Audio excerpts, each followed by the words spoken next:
Good evening and welcome to the Grande Prairie City Council meeting for Monday, August 27th, 2018. I'd ask everyone in attendance to rise and join us in singing O Canada. O Canada, our home and native land, true patriot love in all thy sons command. With glowing hearts we see thee rise, the true north strong and free. From far and wide, O Canada, we stand on guard for thee. God keep our land, glorious and free. O Canada, we stand on guard for thee. O Canada, we stand on guard for thee.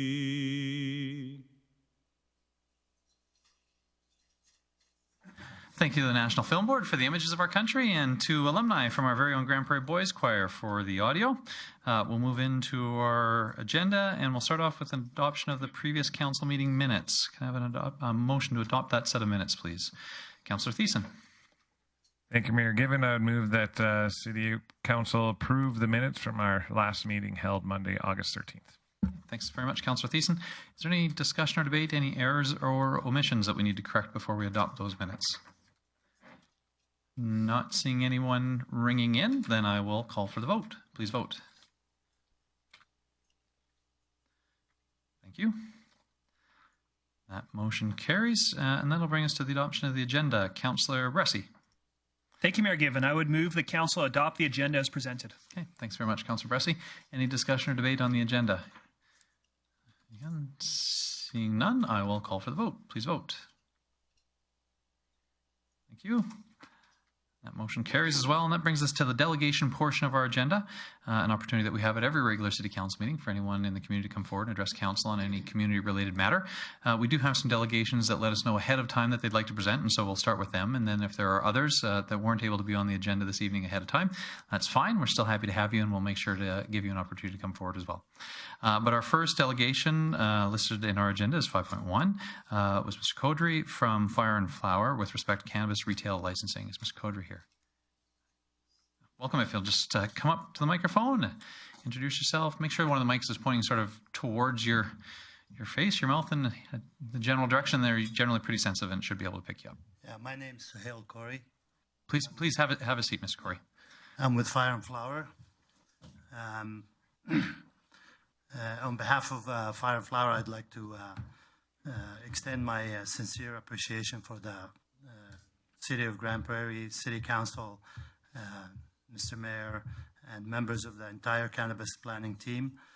Your willingness to revisit this issue of cannabis retail licensing issuing in your municipality is very welcome.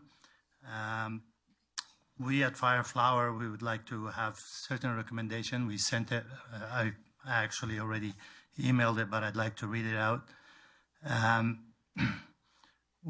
Fire and Flower recommends that the City of Grande Prairie consider limiting their second wave of licenses to those companies who previously submitted application for licenses but were unsuccessful in the lottery.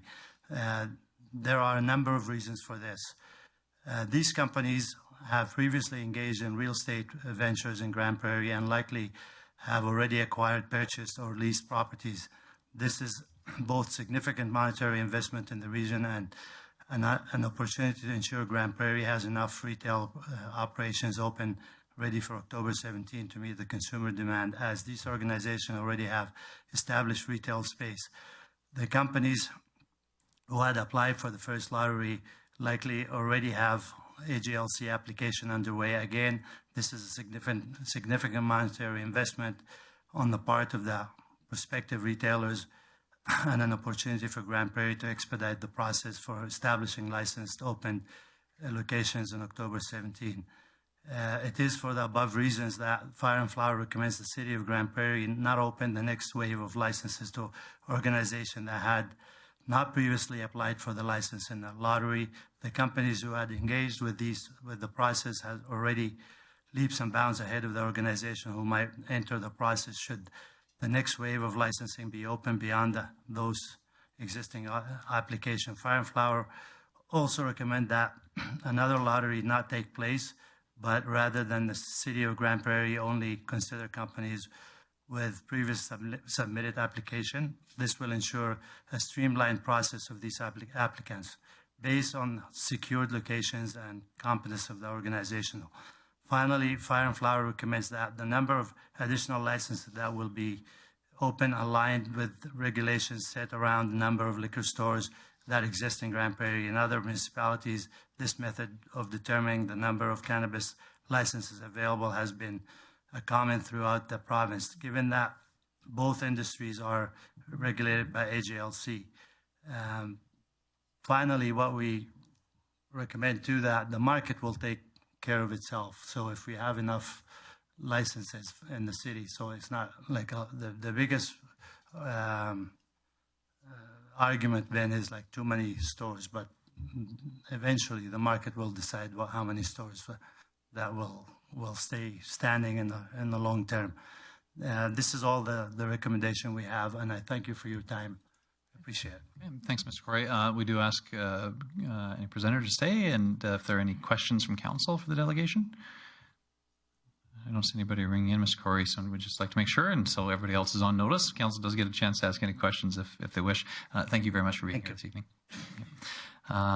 Then we had item 5.2, a presentation from Alcana.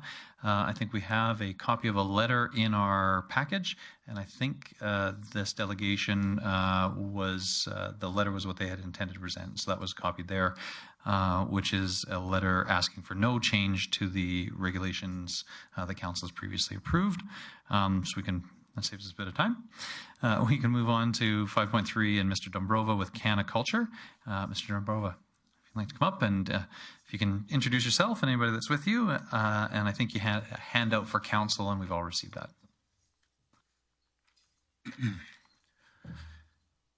Hello, everyone. This is Carter Dombrova. My name is Justice Prowatsky. We're representing Canna Culture today, and we're here to speak about the lottery selection process and the arbitrary cap that was instilled with it. Your Worship, Council, thank you for taking the time to revisit this topic, as it's very near and dear to us and our constituents' hearts. I'm going to try and be brief with this, because I'm sure we've beat this to death at this point. The lottery selection process, which was used to determine who was eligible for a business license in terms of retail cannabis, was done in good faith, but because it was done without specific prerequisites and the need for community ties, it was done unfairly and unjustly. Now, we can't fix that. That's already happened. However, we can fix the arbitrary cap that was set by that lottery on the free market. Specifically, if you flip to the second page of our sheet, we've provided you with 3 options that we believe are amicable to all parties that would be directly affected by this decision. The first is to remove the lottery cap and allow for all 27 businesses who have had previous correspondence with the City of Grande Prairie to be allowed due process and opportunity to apply for and receive a business license. The second option would be to remove the lottery cap with no other restrictions. In this option, that's a true free market. However, the council has stipulated that it's concerned about oversaturation. This would allow for oversaturation, so there is that risk. The third and final option we present to council is the removal of the cap. However, every cannabis retail application that comes through the city for a business license would be referred to the IPS committee for individual scrutiny and approval. In this option, it's going to take a little bit longer. It's going to take more city and taxpayer resources. However, you'd have the opportunity to manage it on a case-by-case basis. Those are the 3 suggestions that we would like council to deliberate on. At this time, I'd be happy to answer any questions you have for us. Thanks, gentlemen. Any questions for the delegation? Councillor Platt. Thanks, Mayor Given. I guess just looking at your first one on these, and I appreciate you got, it's always nice when somebody has some pros and cons and some thoughts and then put some time into it. So you're hoping more that there wouldn't be a wide open cap, it would just be the 27 businesses was one of your recommendations here? From our perspective, we'd suggest that because of the stipulations that were brought up from council and some of the concerns that were brought forth. In our mind, we'd still prefer a free market altogether. However, with the concern of oversaturation and some of the other concerns around people who aren't actually valued in the community or have value in the community applying, using the 27 that have already applied for the lottery would mean that they're only people who have a stake and interest in Grande Prairie already. I think it's the best of both worlds, the easiest on both sides, but that's why we listed that as first. And just, I haven't spent a lot of time researching like the marketability of I've talked to some of the people who are looking at doing it, but in your opinion, how many stores could Grande Prairie actually support? I mean, I'm just trying to get my head around, like, we put in a cap for a reason, I guess, when we originally did it, and I'm all for free market. I just also don't want to see a bunch of people mortgage a house and lose their home in a year or two. But if it's free market, that stuff tends to happen. But I guess my question is just what if you had an opinion, how many stores do you think we could support? I would argue that the city of Grande Prairie has been able to adequately support over 70 liquor stores for a matter of years. I know that's been a problem that's brought to council, but that's the fact, and that's what the market can bear. I would also argue that having 27 stores in an application process, if the number were to be 27, if you're going to reference those two industries at all, if that's comparable, that's less than half. I would argue that a number less than 30 would be discriminate to cannabis. I don't see how that's reasonable at all. Okay, thank you. Any other questions for the delegation? Gentlemen, you made a couple of references to the sort of restriction that we have in place right now around the number of, business entity having multiple locations and sort of a preference for local. What would your views be around removing that requirement? So from our viewpoint, we support that remaining in place for the remainder of the term already set by the lottery. So in terms of our options, we do prefer the first, which states that we would keep the term length already set by the lottery, so we'd run into the calendar year of 2019. However, only the people who have previously applied, so the 27, would be given correspondence. So that one per entity rule would still be in place in that case, and that's how we'd like to keep it. So what would be your priority, I guess? Is it sort of the free market approach, or is it having these kind of regulations that limit it to the first 27 and limit the number of stores and make that local connection? If you're asking for a prioritization, it would absolutely be the free market. However, in this stipulation, we've considered multiple perspectives, council included. So we felt that with your concerns that were brought forth, especially over oversaturation, that was the best middle ground there. But yes, our position is for the free market. Okay, and including the removal of any sort of local preference or the number of stores? Yes. Okay. Okay. Any other questions for the delegation? Okay, don't see any, gentlemen. Thanks very much. Thanks for being here this evening. Thank you very much. Okay, so those were the ones that were on our agenda ahead of time and let us know that they wish to present. Is there anybody else that wish to present to council this evening? Sure, you sort of saw the process. By all means, come on forward.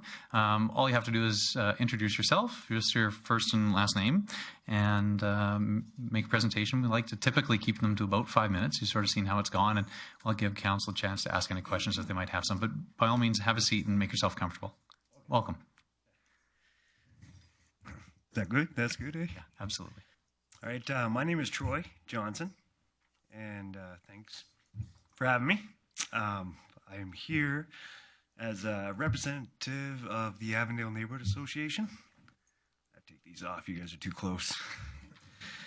I'm the current chair of the Avondale Neighborhood Association, and we had a meeting last night, and some concerns were brought forward, and then well, I've kind of been elected to come and talk to you guys about it. So it's just the, you're familiar with the Avondale Park, the Orange Park at 113th Ave and 102nd Street. A lot of our residents and people around the park, and I took a drive around it today just to actually refamiliarize myself with the streets and the signs and whatnot. There's only one little sign that designates it as a playground area, and that's right at the corner of 113th, 102nd. It's actually on a street post, And outside of that, there's no more signs now. There is one way at the far end when you're coming from the comp heading back. And there's also no crosswalks right at the main entrance to the park.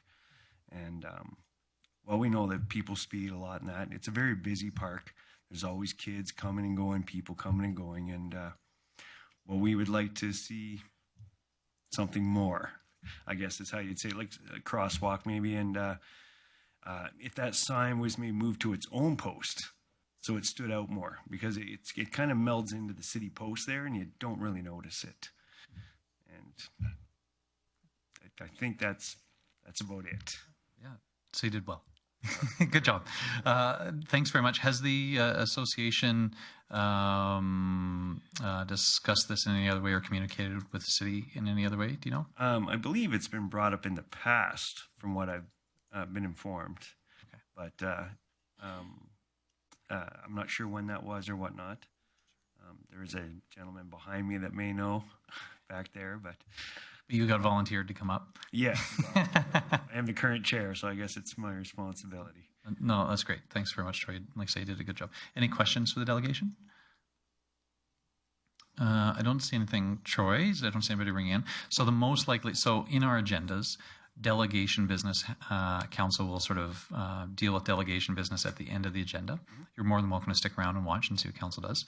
The most likely outcome would be that we would refer your concern to our administration to bring a report back to the appropriate standing committee or to review the issue. And so it's you probably, in terms of sticking around, you won't get a let's put up a sign tonight kind of motion, but you would probably get council asking management to get us the information we would need to make some decisions and report back. But you're more than welcome to stick around, or we can have our neighborhood association coordinator reach out and connect with you to follow up. Miss Millward. Yeah, absolutely.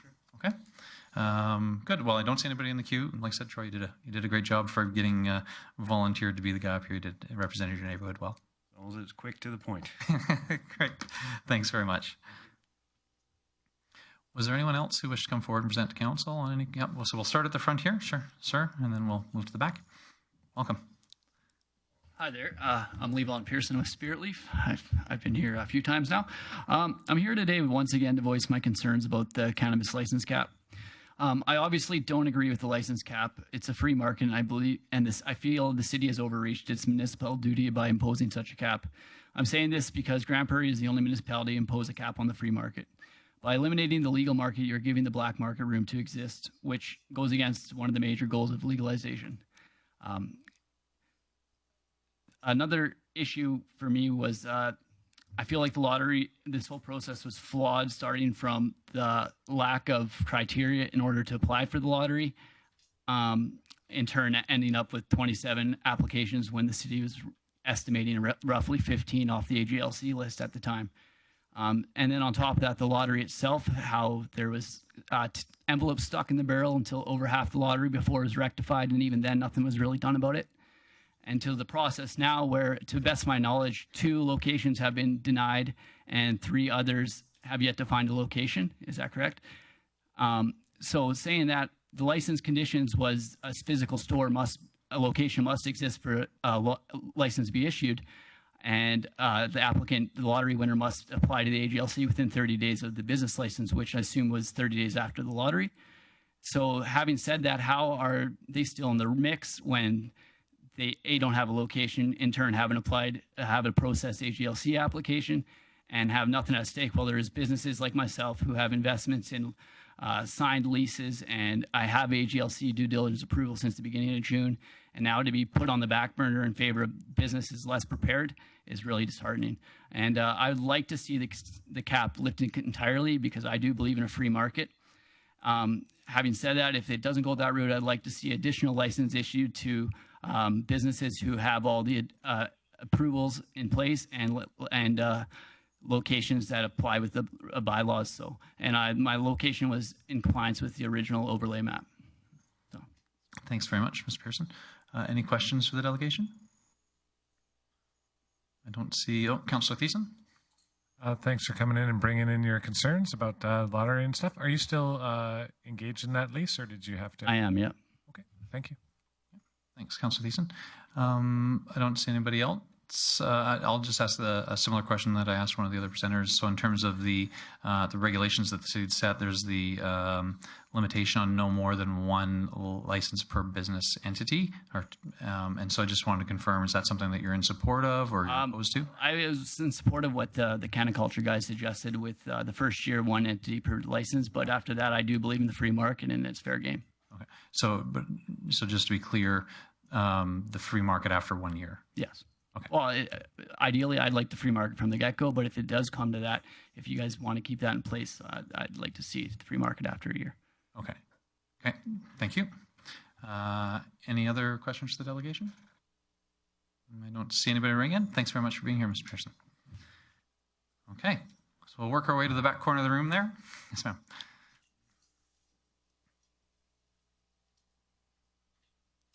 Welcome. My name is Samantha Smith-Bird, and I'm here just with some concerns that I have over enforcement in my part of the city. So I live in the Morgan Meadows subdivision, just south of Smith, and I've noticed an increase in enforcement services there over the last few months. And so I started keeping track, and last week, between the photo radar and between bylaw officers, I saw them there. Well, I saw them there 4 times in a week, and a neighbor saw them there during a day that I was out of town. So 5 times in 1 week. For anyone who's not familiar with that part of town, they usually, well, they always place themselves on Park Road, which is a very long straight way running parallel to the train tracks. When that specific stretch of road, there are no residences, except for one that's set quite a bit back. There's no sidewalk, and there's really nothing. There's nothing there. Each time that I saw bylaw officers, because I could see them, I got out and spoke with them to see what their logic was for being there and what the reasoning was. They were really good at answering my questions, but I did do some learning. They informed me that they don't have to, nor do they liaise with the photo radar people, and that they can go wherever they want, basically whenever they like. My concerns are that this is a long straight way where I think the speed limit could warrant raising. But if we're concerned about a safety issue, then that should really be, I have 3 sons. I would like to be able to walk downtown. I can't, because that's not a safe place for me to walk. There is no sidewalk. If we want it to be safe, we need to make it safe. And exploiting a vulnerable area that already has a number of rentals with lower income families in them isn't fixing a problem. And further, when I did as much digging as I could to prepare for coming here tonight, I learned that the funding from those tickets goes, I believe it was 60% to the city and 40% to the province. So given that the money is going in the same direction and there's no requirement for them to talk to each other, it doesn't make sense to me. So I'm here as a concerned citizen because I would like to know how we can make my area safe without exploiting people who can't afford to be exploited. Do you have any questions for me, and can you help me come up with ideas to make this better? Okay. Looks like we do have at least one question in the queue. Councillor Bressie. Great. Thank you for coming down and presenting. I appreciate it. I just want to make sure I'm understanding which area you're talking about. So this is directly west of the soccer fields, right? Sorry. Sorry, between the soccer fields and the tracks. So it's just south of the soccer fields. Soccer fields are in the north end. So where I always see them is just south of the large apartment buildings.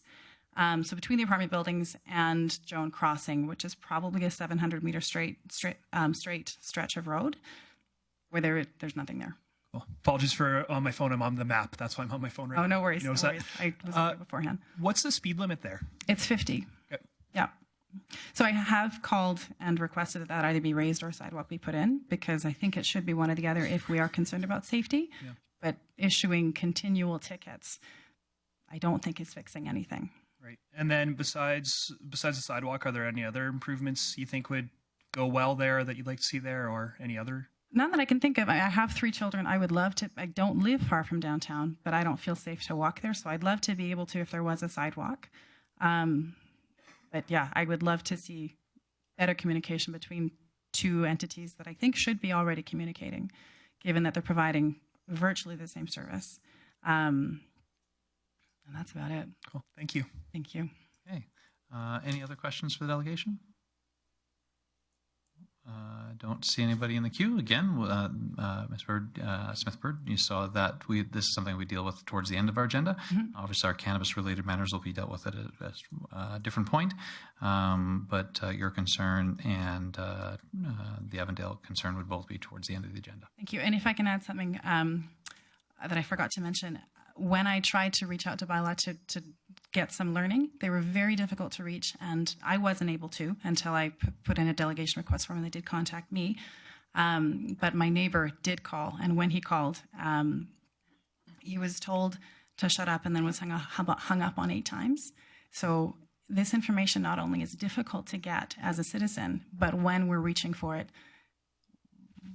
at least the one person that I know was dealt with in a very inappropriate manner. So there's that as well. Well, thank you. We'll see if we could find that call, and maybe management could follow up on that. Thank you. I appreciate it.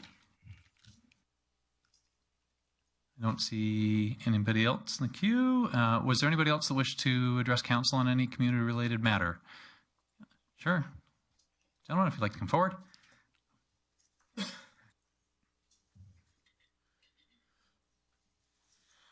Just here to talk about Matthew Martinos, Richard Chris, about cannabis, the 15 lottery. It wasn't a perfect situation, but that's the path we chose to go down. It's how it worked out. You don't want a saturated market. We did, look at the liquor stores. There's 100 liquor stores in town. It's ridiculous. So if you have 15, I understand the concept of being a free market, but the idea was to address it as the year came on and see how it worked out, so it doesn't turn into we have 100 marijuana stores, 100 liquor stores, and it's stop here, party before you go to work town, which Grande Prairie used to have the stipulation of. So, and another thing, like we just essentially, sorry, on public speaker, we had you saw Troy do it, so you can definitely do it, right? Exactly, right? So essentially, this was the plan. There's 15 stores. Let's see how it goes, and we'll address it next year and reevaluate it. And some people might have spent money on their leases for some reason. If you don't have a business license, why would you lease a store? If you don't have your AGLC, why would you spend money on renovating the store that you don't even have a business license on, so on and so forth. So really, if you shouldn't. We didn't sign a lease for our store until we had our business license and our AGLC, and now we're going to start renovating it as everything's followed through. Just how you do business. Why would I build a building without having permits or anything in place? So I understand it sucks to not have everything lined up, but that's the way we chose. So just in case it didn't work out for you, why do we have to change it for everyone? Like, you can fail at stuff. Try to explain that to my son, who gets a medal at everything he does now. You can't, but that's people can try next year. Yeah, I think another point was that we actually had premises lined up. We'd had them in place for a while. We had an offer of lease that was outstanding on them. And we found out just literally a few days before the lottery system was devised that the city wasn't going to accept locations that had multiple offers on them. So I know there were several companies. Our location actually, I think, had 5. I think we were the 5th one on there. So there was a scramble to find new premises. So, I mean, it was, I think the way I look at it is, I think if you're one of the 15, and obviously we were, then whether the system was right or wrong, it was a system that we scrambled to find another property.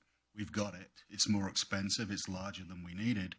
But so far, we've got our permit. Like, everything looks like it's going to go through fine. But I think that, this was done in good faith, whether it was right or whether it was wrong.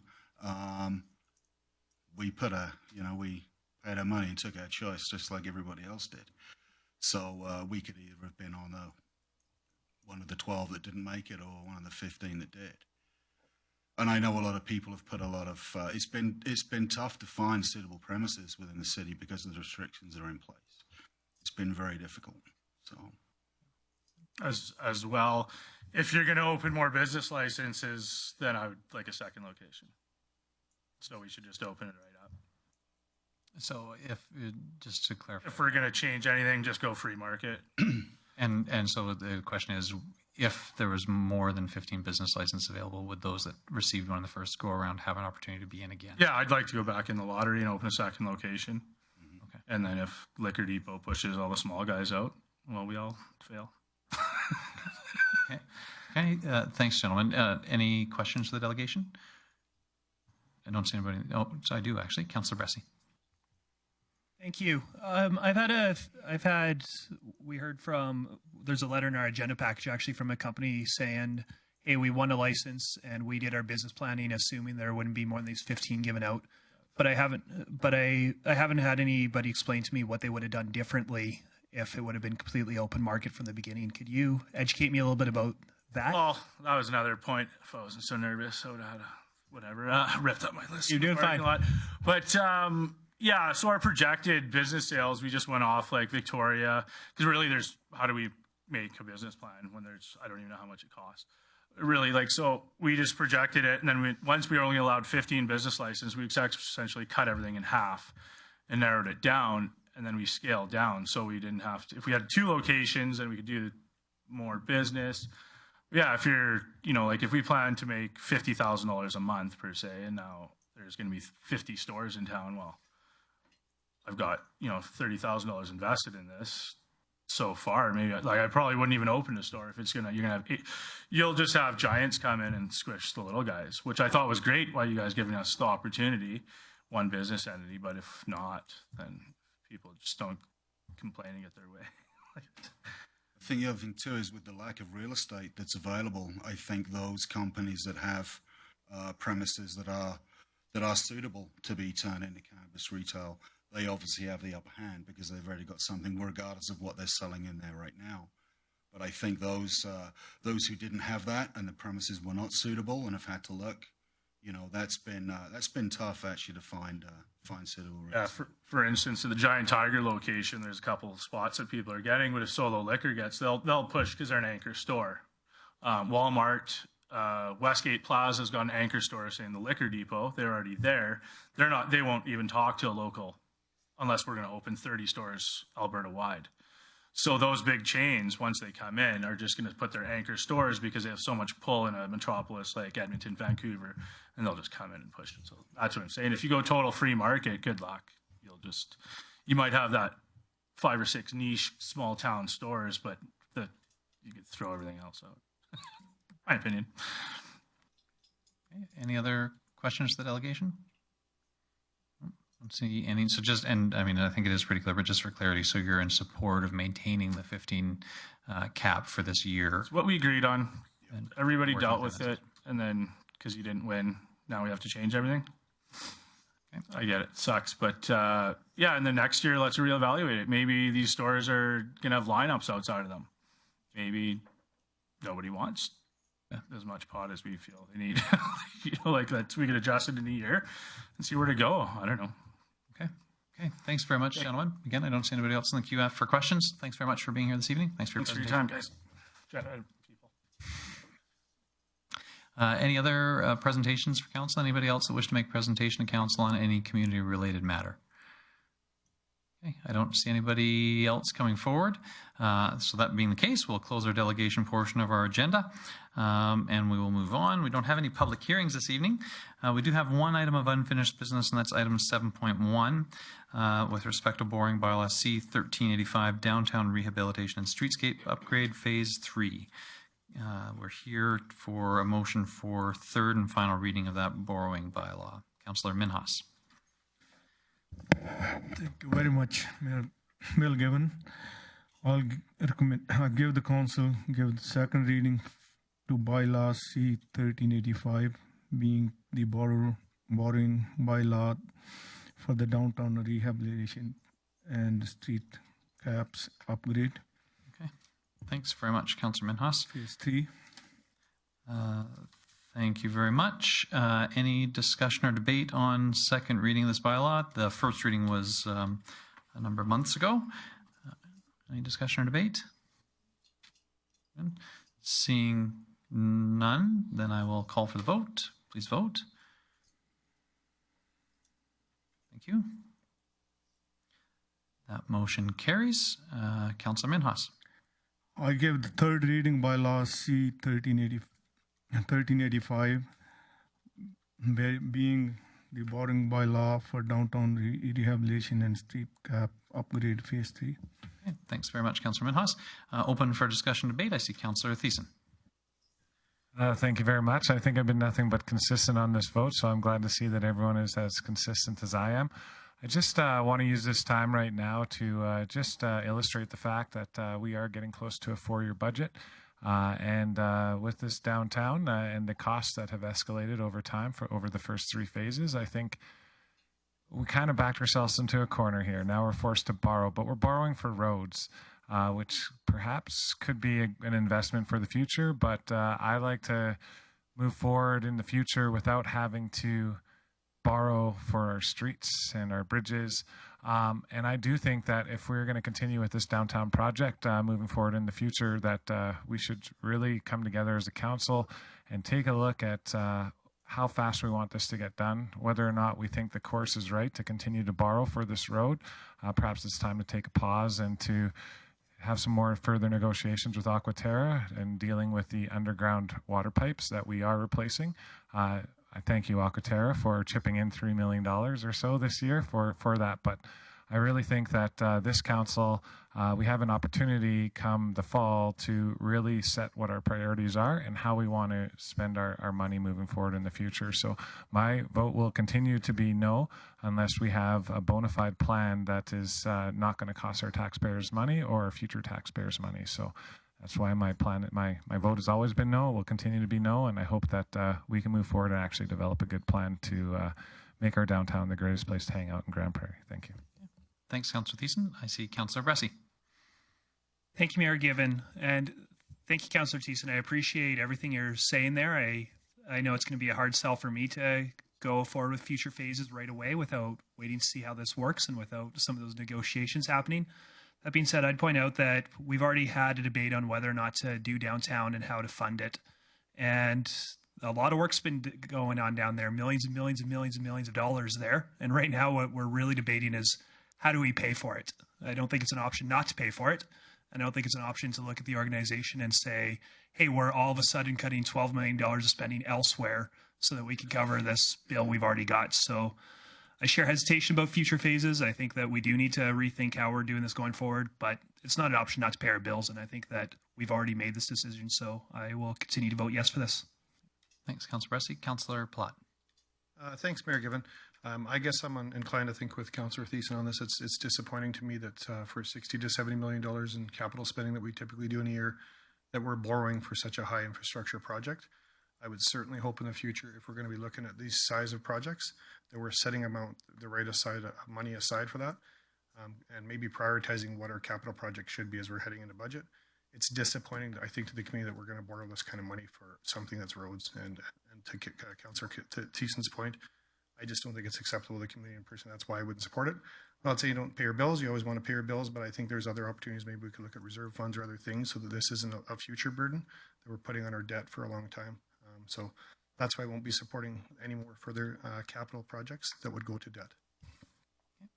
Thanks, Councillor Platt. I would just say I would agree with the point raised by Councillor Bressie that this was something, the funding source and the sort of go ahead or no go ahead with the project was something that was discussed at budget, that all of Council had an opportunity to discuss and debate at that point. And so on that basis that Council approved this project funded in this manner, I will certainly follow through with that commitment, and absolutely Council has an ability at the upcoming budget session to decide how we want to use the financial resources of the city and find that balance between using the limited grants that we have for infrastructure, property tax or property tax increases, or debt and borrowing, which Council, as I said before, chose to use for this project previously. So I'll support the motion. Councillor Clayton. Thank you, Mayor Given. I appreciate the comments of my fellow council members that were made today. Initially, from this project, I've had concerns about whether or not it's a need to have or a nice to have. However, in my opinion, we're now too far down the road to not complete Phase 3, as Councillor Bressie indicated. Going forward, to echo Councillor Platt's comments, I think it's essentially important for us to look at our balance of reserve versus borrowing, and what projects can be funded through costs that don't impact residents of the city. I will be supporting this motion, which is, it's not easy for me to say that, because I think that it's unfortunate that this project has been funded. Initially, it was funded in a way that didn't have impact, and now we're funding it in a way that does have impact to residents. And I see the big picture in regards to what this investment in our community will do down the road, but it's a slow process to be borrowing a lot of money that will be paid for residents and of many, many years to come. So although at this point I don't see another option, I will be supporting the motion. Thank you. Okay, thanks very much, Councillor Clayton. I don't see anybody else in the queue, so we will call for the vote on Councillor Minhas's motion for third and final reading. Please vote. Thank you. That motion carries. And that will finish our unfinished business. And that'll take us to item 8.1, business license bylaw retail cannabis store. I recognize Councillor Minhas. Councillor Minhas, are you declaring a conflict of interest? Councillor Minhas, are you declaring a conflict of interest? Sorry, Mayor Given, just point of order first. Maybe I'm misreading or misunderstanding, but I believe we just gave second reading to that bylaw, and the recommendation was to give third reading as well. I believe Councillor Thiessen and Councillor Palat voted in opposition the first time without speaking to it. On third and final reading, they spoke to their opposition and council voted again. So we voted for two readings. The first reading was given at a meeting a number of months ago. No, we only have to have a vote to have third and final reading if all three readings are intended to be done at the same evening. With this bylaw, that wasn't the case. Okay. Councillor Minhas, are you okay. And thank you very much. Councillor Minhas is declaring conflict of interest with respect to item 8.1, and he will leave the council chambers. Councillor Blackburn. Thank you, Mayor Given. I would like to start this discussion by making a motion that administration be directed to create a bylaw amendment to deal with the business license bylaw, removing the cap that was set by us at our previous meetings.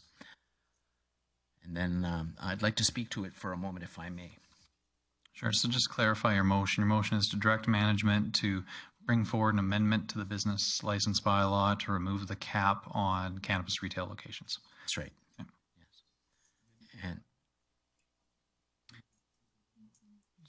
sorry, Mr. City Manager. We would be bringing forward an amendment. And Mr. City Manager, I'll ask you to turn on your microphone if you want to. Yeah. Okay, so the City Manager responded that management would bring forward an amended bylaw for council's consideration. Bylaw. Yeah. Yes. Yes. Okay. Go ahead, Councillor Black. Thank you. I was the person who brought the first motion about a cap to the discussion, and my reasons for that, and I thought they were well expressed at the time, had really nothing to do with a fear of saturation. The concern that I had at the time had more to do with the fact that we're looking at an industry that has never existed before, at least not legally, and there were a number of concerns in how to manage what may be the consequences of having legalized cannabis in our community. And my suggestion at that time was that because we were removing a number of the restrictions on where cannabis could be sold, perhaps it might be a good idea to put a cap in place so that our bylaw officers and those neighbors around retailers would have an opportunity to deal with whatever challenges came along without dealing with a large number of retailers who may, where the same kinds of issues may result. And so it was a matter really of having some control over dealing with the consequences of this new legislation rather than anything at all to do with saturation. And certainly I recognize that Grande Prairie has a free market spirit, and that we welcome retailers to thrive in our market. I know that we have a number of liquor retailers in Grande Prairie. They seem to be surviving, and I don't think that there's anything more to be said about that.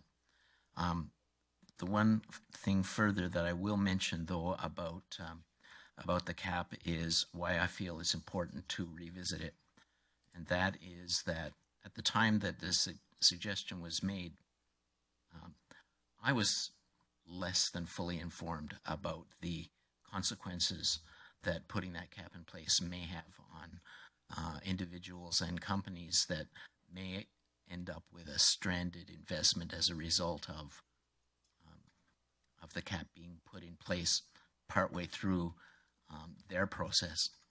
And having heard at the committee level some submissions, and subsequently having heard from a number from various sources,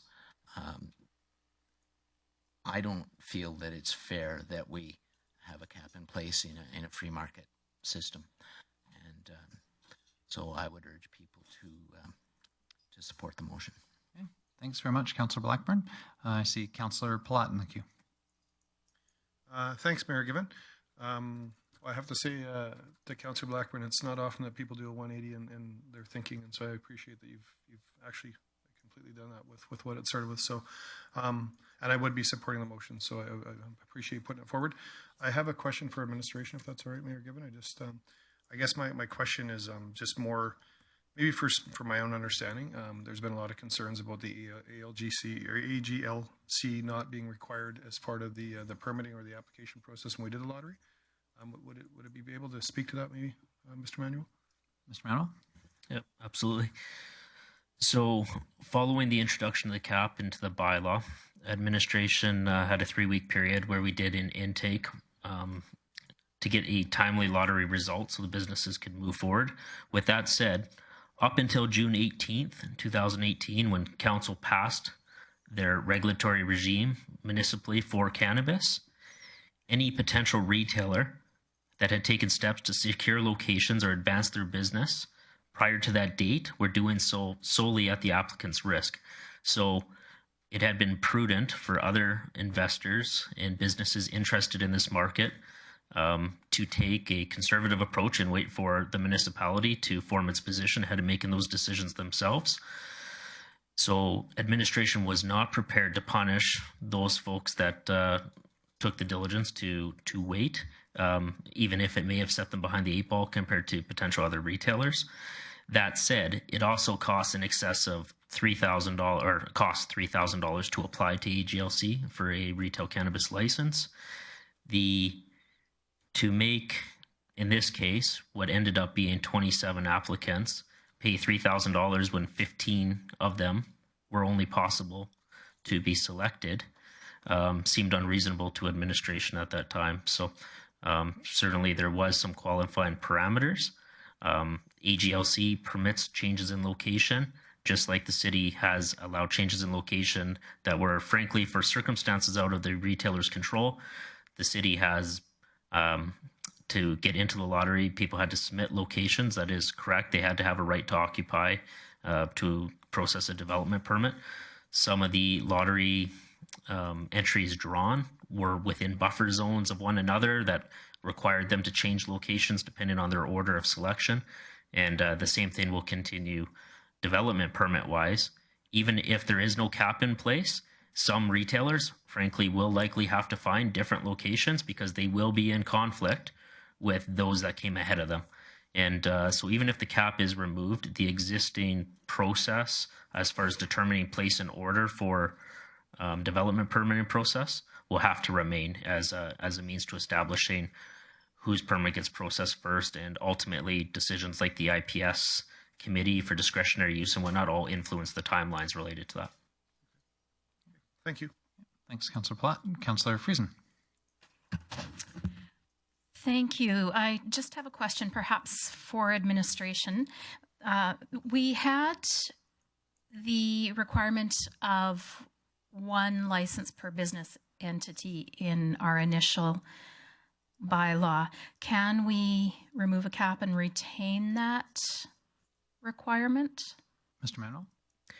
Thank you. The answer to that is yes. If that's council's direction, they certainly can maintain that requirement. I'm not sure if it's as solid as it would have been. We'd have to do maybe a little bit more research, but my understanding is yes, bylaw-wise, it can be retained. Thank you. For what it's worth, I think I would like to see that continued in that new bylaw, at least maybe for the first year, just to, I don't know, I really like the idea of allowing our local small business people a really good foothold against some larger corporations that come in. I don't want to keep larger corporations out, but I sure like giving small business people an opportunity to do well here in Grande Prairie. Thank you. Thanks, Councillor Friesen. Councillor Blackburn? Thank you, Mayor Given. I think that in the motion that I proposed, I neglected to add any urgency. And so I would like to amend the motion so that we require that the amending bylaw be brought via committee if necessary, but that doesn't have to be in the motion, I don't think, to the next council meeting. Sure. So I think if your intent is to direct management to bring it forward to the next council meeting, I think if that was the intent of your motion and just was missed, I think that's fine. If it's acceptable to the rest of the council, I'm seeing that it is, so that's fine. I see Councillor Bressie in the queue. Thank you. I'm just looking over to Legislative Services to ask what the understanding of the motion on the floor is. Would this motion eliminate both the 15 maximum cap and the 1 cap per corporate entity, or would it just eliminate the 15? What's the understanding of the motion we're discussing right now? The understanding that I have of the motion is that the business licensing bylaw is going back to committee for review on that cap. No, I heard Councillor Blackburn request management draft an amendment to the business license bylaw to remove the cap and bring it forward to the next council meeting. Is that correct, Councillor Blackburn? So within that, I don't hear any other changes other than the removal of the 15 cap. That's right. Correct, Councillor Blackburn? That was your intent? Okay. That's right. Okay. Okay. I see Councillor Clayton is in the queue. I will give you a chance to speak, Councillor Clayton. I'll just go first so I'm not the last one to close discussion or towards the end. I won't support the motion. I've spoken to this a number of times. I think this is a guard against unintended consequences. This is absolutely new across all of Canada, certainly new in Grande Prairie, and none of us right now can predict exactly what will happen with any certainty. Even those that are well-versed in the industry cannot claim to know what will happen when this industry starts in our country. In that sort of environment, I think a hedge is exactly what we put into place, which allows us to be responsive to changes as this industry develops in Grande Prairie. I think that's appropriate, and I would point Council's attention or memory back to the initial discussion that we had at Council, where we heard from the Chief Public Health Officer for Grande Prairie from Alberta Health Services, who related that a public health approach to managing illicit substances, that approach is sort of somewhere in between a free market and an illicit market, right? Where there's complete banning of anything and then the illicit market thrives, or completely free market and the profit motive takes over on the private sector.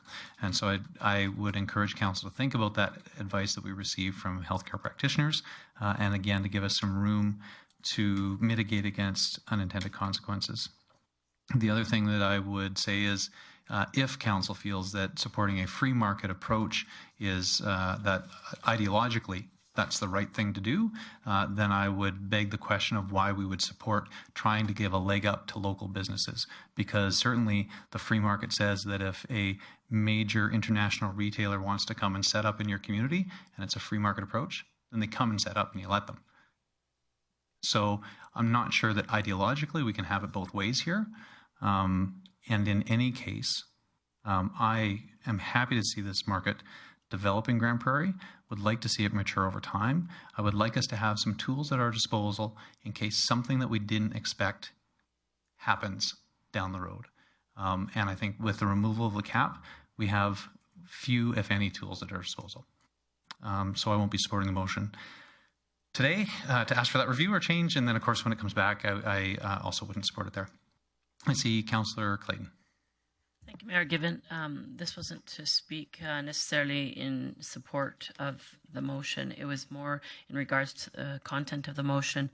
I'm wondering if we can have a friendly amendment that, due to the intended process for this to come back to the next council meeting, which is not necessarily our traditional process. I wonder if we could add that administration execute appropriate public notification on this amendment. Sure. And so, Councillor Clayton, I guess in addition to, so what would you see in addition to the media reporting on our discussion here this public notification that this the amendment to the bylaw will take place at a council meeting, because normally it would go to committee. There are potentially some people who have licenses or don't have licenses might think this is going to go to committee. It's not. It's going directly to council. So just to notify of the date and the time and the place of the public hearing. Sure. So, and I guess I would question how management would activate that.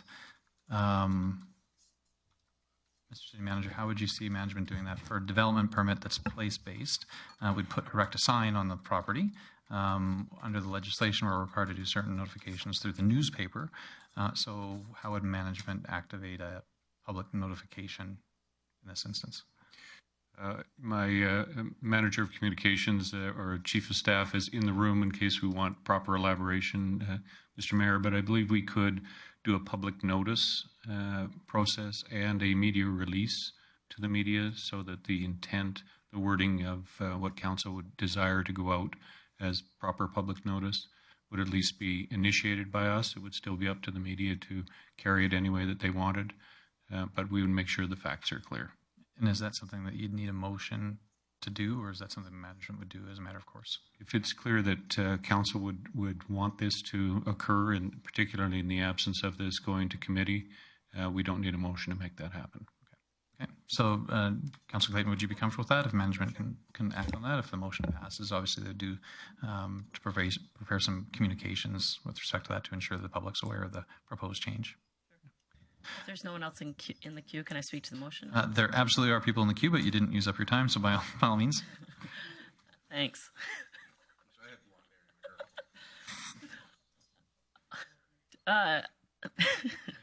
I won't even touch that. Okay. I would like to speak in favor of the motion tonight. If you recall, when this originally came to council, I initially had the motion to not have a cap. I do believe in the value of free market, and as a small business owner, I think that at any given point, people move to this community as for an opportunity of entrepreneurial success, and they move to this community because this community has always served itself with that resourceful spirit of providing opportunity for small business.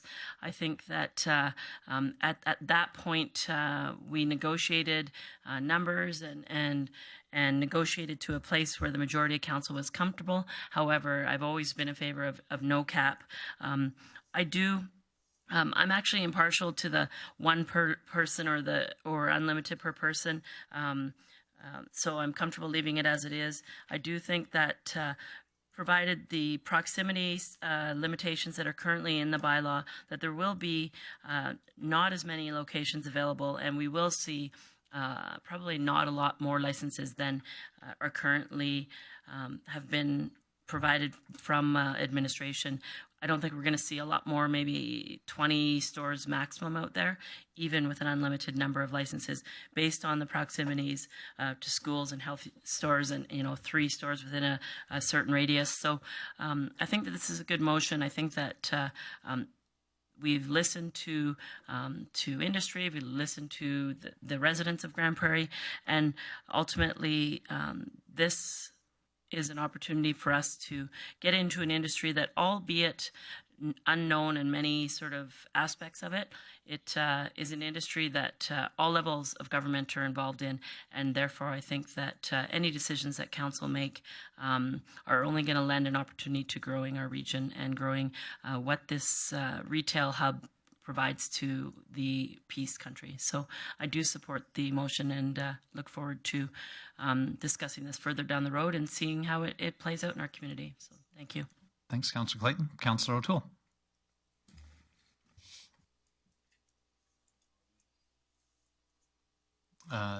You're not in the queue? No? Okay. Councillor Ressi.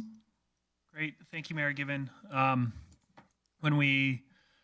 actually did go back and forth on this quite a bit over the weekend as the guy that was very ardently opposed to the cap and maybe spoke more about it than anyone else. Part of me was wondering, is it okay to pivot on this? And the more I thought about it, the more I wanted to commend my colleagues who are reevaluating their vote, and whether they land on changing their vote or not. I think it's great that we are a body that's willing to go back and say, hey, we need to take a second look at this. I think that should be the role of governing bodies. So I'm excited that we're having this conversation. I told myself that because I spoke so much about the cap back in earlier debates, I wasn't going to talk about it. But then I keep on hearing this phrase coming out that I feel I need to speak against, and that's this idea of free market. And the implication of this debate is we're debating, do we have a free market or not? I point out that there isn't going to be a free market for cannabis retail because that's not the framework we've been given. There are very heavy restrictions being put on this by our provincial government. It's a very constrained market that has lots of things in it that I think do offer protection to citizens. I think one of those are by retaining the sole right to be wholesalers and by making it crystal clear that they're going to demand businesses actually be profitable. The province is making sure that price isn't going to be the only determinant of who gets to compete in this market and who gets to win. That means that retailers are going to need to have good locations. They're going to have knowledgeable staff. They're going to have predictable product. All things that are part of making them healthy retailers in our community are what they're going to be forced to compete on. So this isn't free market versus not market. Really what we're talking about is it's going to be an open market or a closed market here in Grande Prairie. And I think given what the province is forcing these retailers to compete on, an open market with more robust competition is for the best. And so I'm excited that we're reconsidering this, and I hope that we do lift this cap. So that's what I want to say about that. But then another question about the motion is, my understanding is this would not come back to committee. This would come directly to council. That's correct. I do have, if that is the case, although I'm seeing Councillor Blackburn shake his head, so maybe before he speaks, I'll just share that I've got a concern about that. And that is, I think that I don't understand the need to short circuit our process, but also I think there's implications of potentially lifting this cap that council should talk about and give direction on. So for example, if we lift this cap, with the proximity rules, it really matters who gets a license first, in terms of you might get a store that can't get a license because somebody else opened up. So do we want these licenses to be given, if we do lift the cap, do we want licenses to be given out in the order of lottery? Do we want to have another lottery to determine order? Do we want to have it in order their applications are handed in? I think there's ramifications to lifting this that I'm comfortable we can navigate, but we should navigate it, and it was maybe best done at the committee level. I see administration in the queue, and maybe it's with respect to that point. Is that you, Mr. Manuel? Yeah, that's correct. I just wanted to, in relation to sequence for development permits, just to be clear, we have already issued development permits as a result of the cannabis lottery. So I think administration, again, we can respond back and report to council, but I think we'd be inclined to use our existing order drawn on the for development permitting processing. Makes sense. And then subsequent processing would probably be first come, first serve. Okay. So, Councillor Presley, that answers sort of management's intent around that we do based on this? Yeah, and I think that I really would urge us to send this to committee before bringing it back to council to have a more robust discussion on this. As the motion stands, I would vote in favor of it just because I don't want to cut off my arm, spite my face, and I'd vote in favor of this, even if it meant coming right back to council. But I really would be a lot more comfortable with us going through the normal committee process. Okay. Councillor Blackburn. Thank you, Mayor Given. Perhaps I'm confused or don't have enough clarity on this. I was not suggesting that we bypass committee. I was presuming that there would be time for this to be dealt with at next week's committee meeting and be brought back in time to be dealt with at the next council meeting. That was really my intention. So I wasn't suggesting that we bypass committee. But there's a question as to whether or not that leaves administration enough time to prepare it for IPS next week. Sure. So when I clarified the motion and you're nodding, I missed clarifying your intent, but I got a signal that that was correct. So why don't you say the words that you want to say very specifically and stop at the end so that we're clear on what the motion is. Thank you. I would move that Council direct administration to bring an amending bylaw to remove the cap, the 15 license cap from the bylaw in time to bring it back to City Council meeting on, what is it, September 10th. So if I can make a suggestion, you're not referencing committee at all. And so if you intend for it to go through the regular committee and then council process, say so. Say so. A suggestion would be direct management to bring forward to the appropriate standing committee. All right. I'll move it that way. Thank you. Okay. Ms. Williams, I'll let you read what you've recorded. Please. Mayor Given, this is what I have at the moment, which will be finessed a little bit more, but I have Councillor Blackburn direct management to bring forward to the appropriate standing committee an amendment to bylaw C 1064H, the business licensing bylaw, removing the cap placed on the number of cannabis licenses available within the city. And then we'll put a date in if you want. Councillor Bradburn, Blackburn, you heard what Legislative Services reported. Is that your intent? That's my intent. Okay, thank you. So that's the motion that we're discussing and debating. It's important to get it right, and so I'm glad that we took the time to do that. Also important to make sure that we're clear on what it is that we're moving so we get all the important points in there. Councillor Clayton, you're next in the queue. Mayor Given, I would like to make an amendment to the motion. I would like to amend the motion that the amended bylaw come back to the next council meeting. And speaking to that amendment, I think that it's important for public to understand that this doesn't need to be so convoluted. Although I appreciate Councillor Blackburn's desire for it to go to the next committee meeting and be discussed. This is a subject that should have a fulsome conversation, and although it may not delay any time by taking it to committee, it's just cut and dry. Have direct administration to make the changes, bring it back to the next council meeting, and it just saves a lot of process. People in the room may feel, that they're obligated to show up at a committee meeting, and it's not necessarily true. And I just think for a sort of simple, clear, clean process, just have the motion be to go to the next council meeting. So therefore, my amendment is to change your motion to have it to come to the next council meeting. Thank you. Okay, so Councillor Clayton is making an amendment, Councillor Blackburn's motion, to direct management to bring that amending bylaw to the next council meeting. Correct, Councillor Clayton? Yes.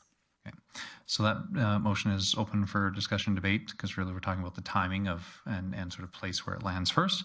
Is there any discussion or debate as to Councillor Clayton's amendment? I see some folks that are in the queue from previous, but is there any discussion or debate as to the timing of the amendment?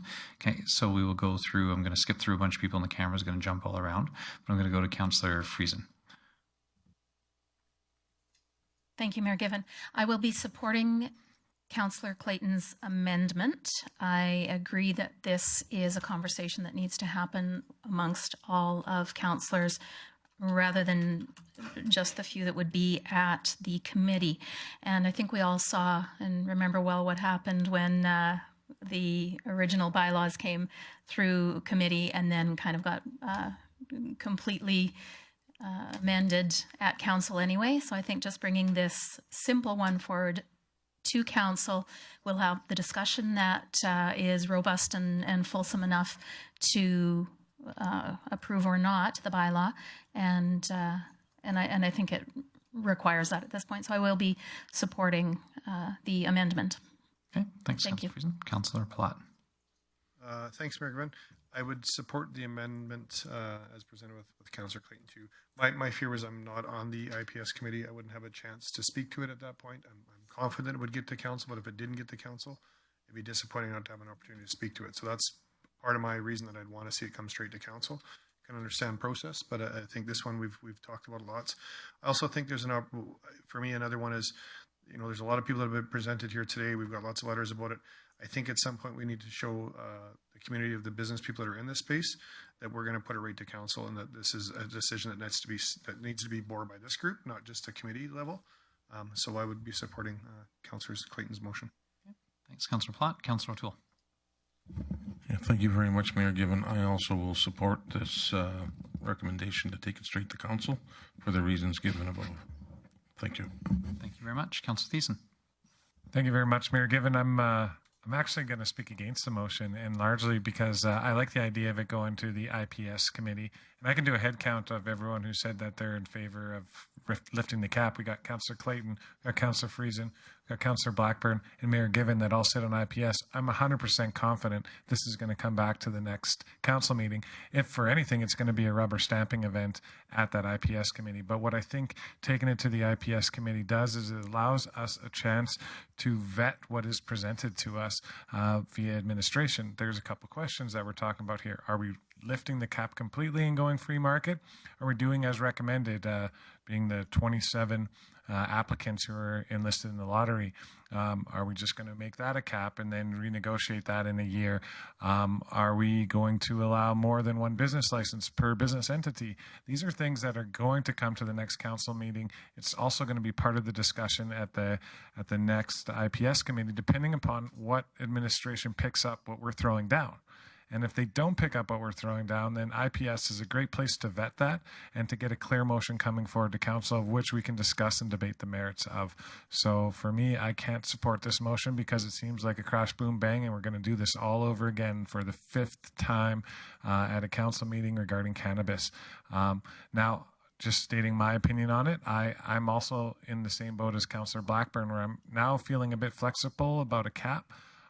Whereas before I was in favor of a cap because my main interest was protecting business interests and the people that are out there, and hopefully the best ones would come forward and win that lottery as it should be. But you know what?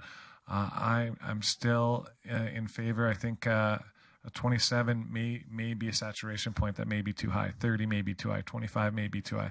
The market will determine it, not the free market. And I think we really need to clarify our motion so we're not sitting here for like 2 or 3 hours again debating on what we like about this and what we don't like about that, because that's what's going to come forward. It's going to be a sequence of emails to administration saying, well, maybe this, maybe that, but there's going to be no consensus. So I strongly urge council to push this forward as Councillor Blackburn original motion was, to the IPS committee so we can vet what administration has heard from us there. Thanks, Councillor Thiessen. Councillor Bessy on Councillor Clayton's amendment. Thank you. I just want to point out that if my math's right, I could be off by a day or two, but we're about 51 days from legalization. We're not giving businesses a lot of time to be prepared for this. And I think something that does worry me is, are we giving them enough time to be prepared and to have a fair shot at competing? In my mind, we absolutely need to be done this 2 weeks from now. We can't go another 2 weeks for another council meeting and longer. So that means that the amending bylaw that comes before council in 2 weeks, it needs to be the right one for us to vote on. And I just think that I think IPS is likely to just be a rubber stamp, but still, I don't want to take the risk of in 2 weeks we get a bylaw amendment that wasn't what we thought it was, and all of a sudden we're compressing this time that they have to get ready by even more. So I'd really urge us I don't think it costs us a lot to go to IPS, and I think it mitigates a lot of risk for these businesses by going to IPS. Thanks, Councillor Bessy. Any other discussion or debate on the amendment proposed by Councillor Clayton? Councillor Friesen? Thank you, Mayor Gibbon. I would just like to remind councillors that I'm not actually at the next IPS meeting as well. I don't know if that has any bearing on how you feel about whether or not it should come forward to council, but I am away next week, as I I sent out an email last week. Thank you. Absolutely. Thanks, Councillor Thiessen. I don't see anybody else in the queue, so we'll call for the vote on Councillor Clayton's motion to amend to see that report come directly to the next council meeting, where the original motion would see it first go through committee and then ultimately from committee to council. So Councillor Clayton's amendment would see it come directly to council, our next council meeting. Please vote on Councillor Clayton's amendment.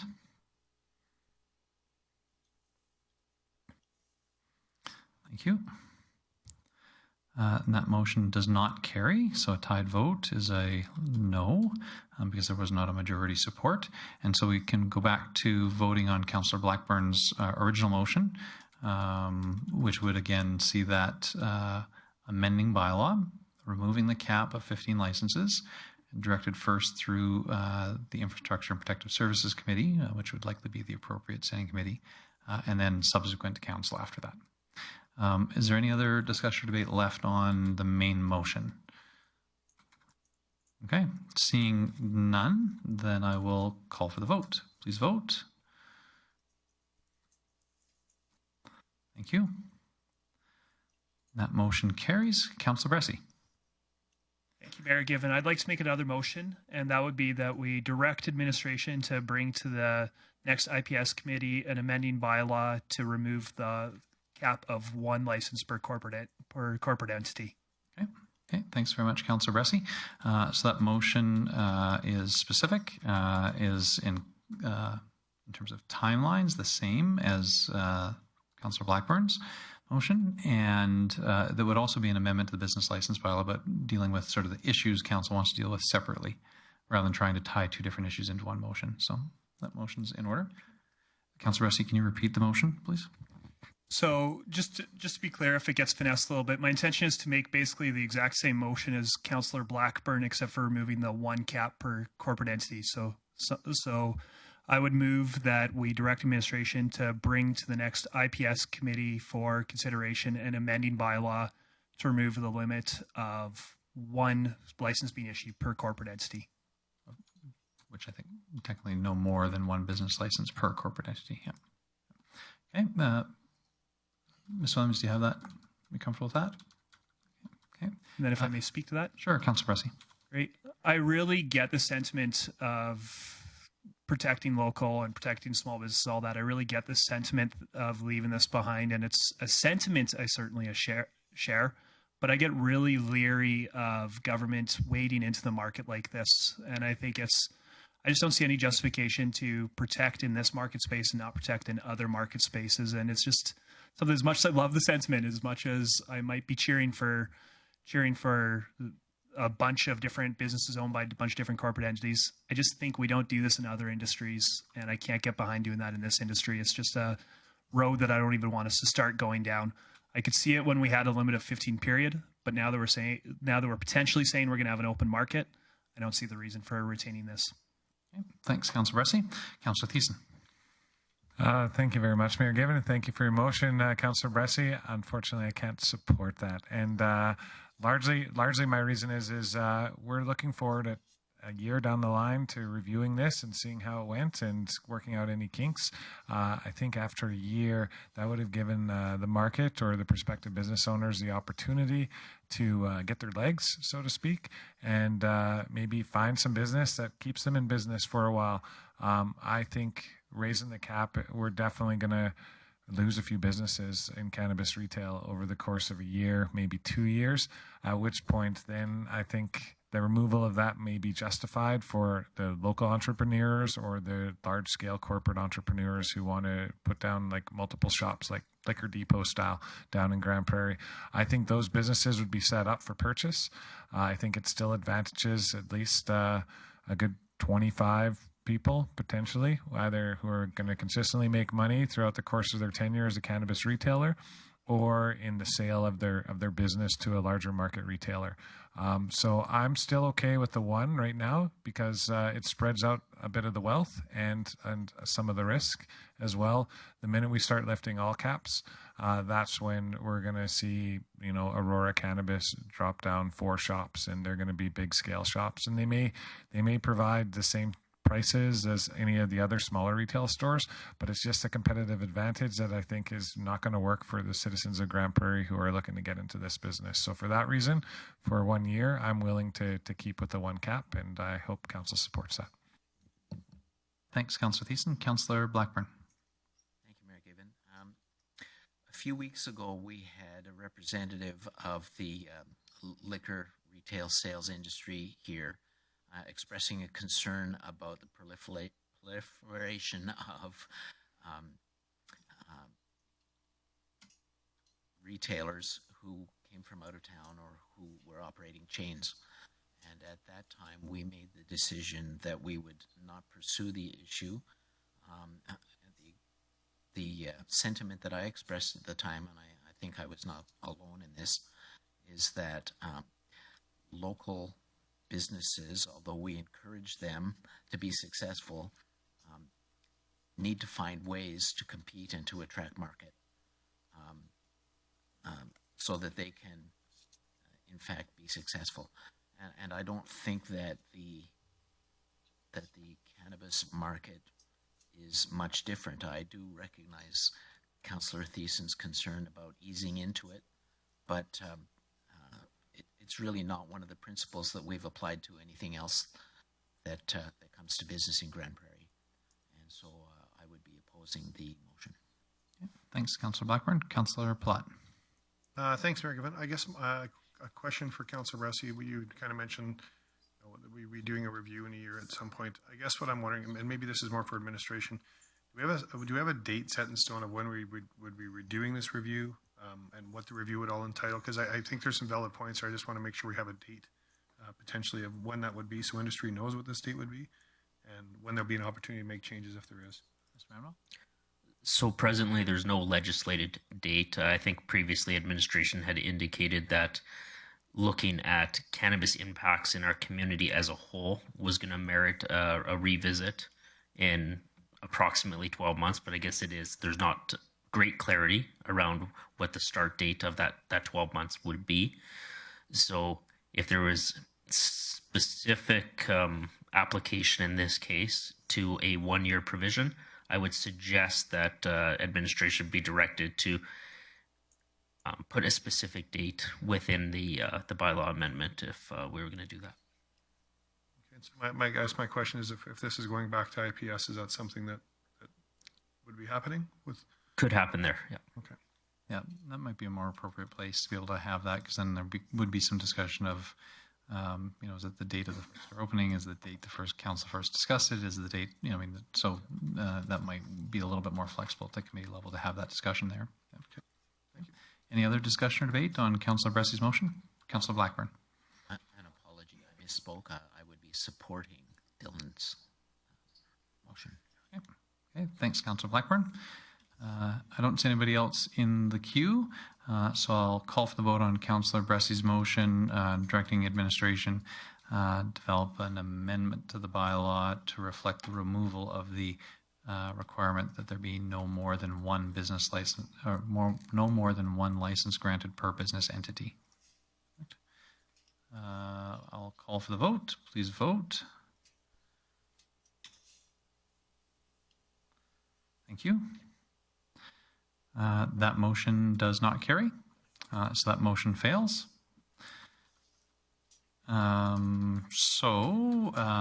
Is there any other business related to the business license bylaw with respect to cannabis retail stores? I don't see anybody else coming forward. This issue, obviously, in the amending bylaw will come to the Infrastructure and Protective Services Committee.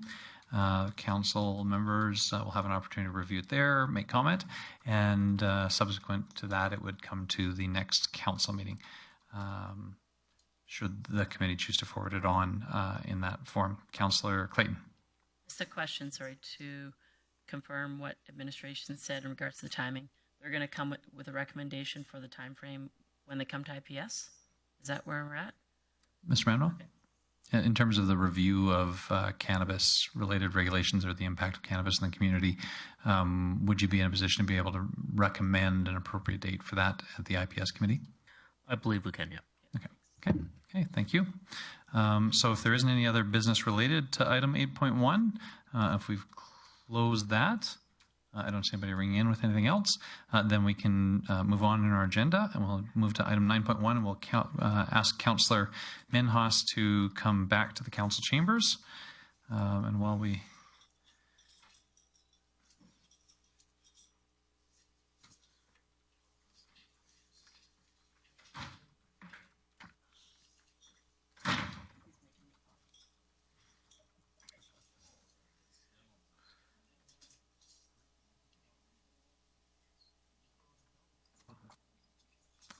Well, that worked out about the same as if we hadn't done anything at all. We still have 8 of us around the council table.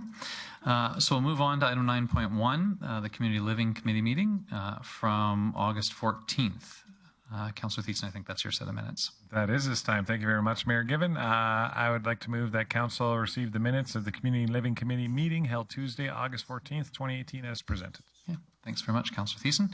Any discussion or debate on that set of minutes? Are there any errors or omissions that we need to correct? Not seeing anybody in the queue, I'll call for the vote. Please vote.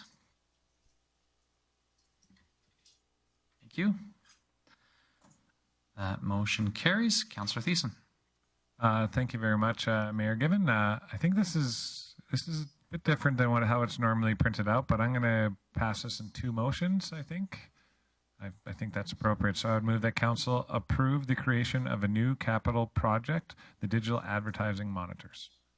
Okay, thanks very much, Councillor Thiessen. That motion's in order. Do you want to maybe speak to the motion, what the intent is? I was just waiting for that motion is in order, Your Worship. So thank you for that. Yes, this is in regards to our transit buses. We received a report that administration wanted to create a new stream of advertising revenue for our city transit buses, essentially putting in about 14-inch size telescreens, flat telescreens near the front of the bus, to which we can sell ad space and pretty much tell everyone what the city of Grande Prairie is up to most of the time. The cost of that is about $40,000. We'll take care of that in our next motion, but this is just putting out a new capital project item, and for anyone who is questioning the merits of that, this can be handled in this current budget year's finances. Okay. Thanks very much, Councillor Thiessen.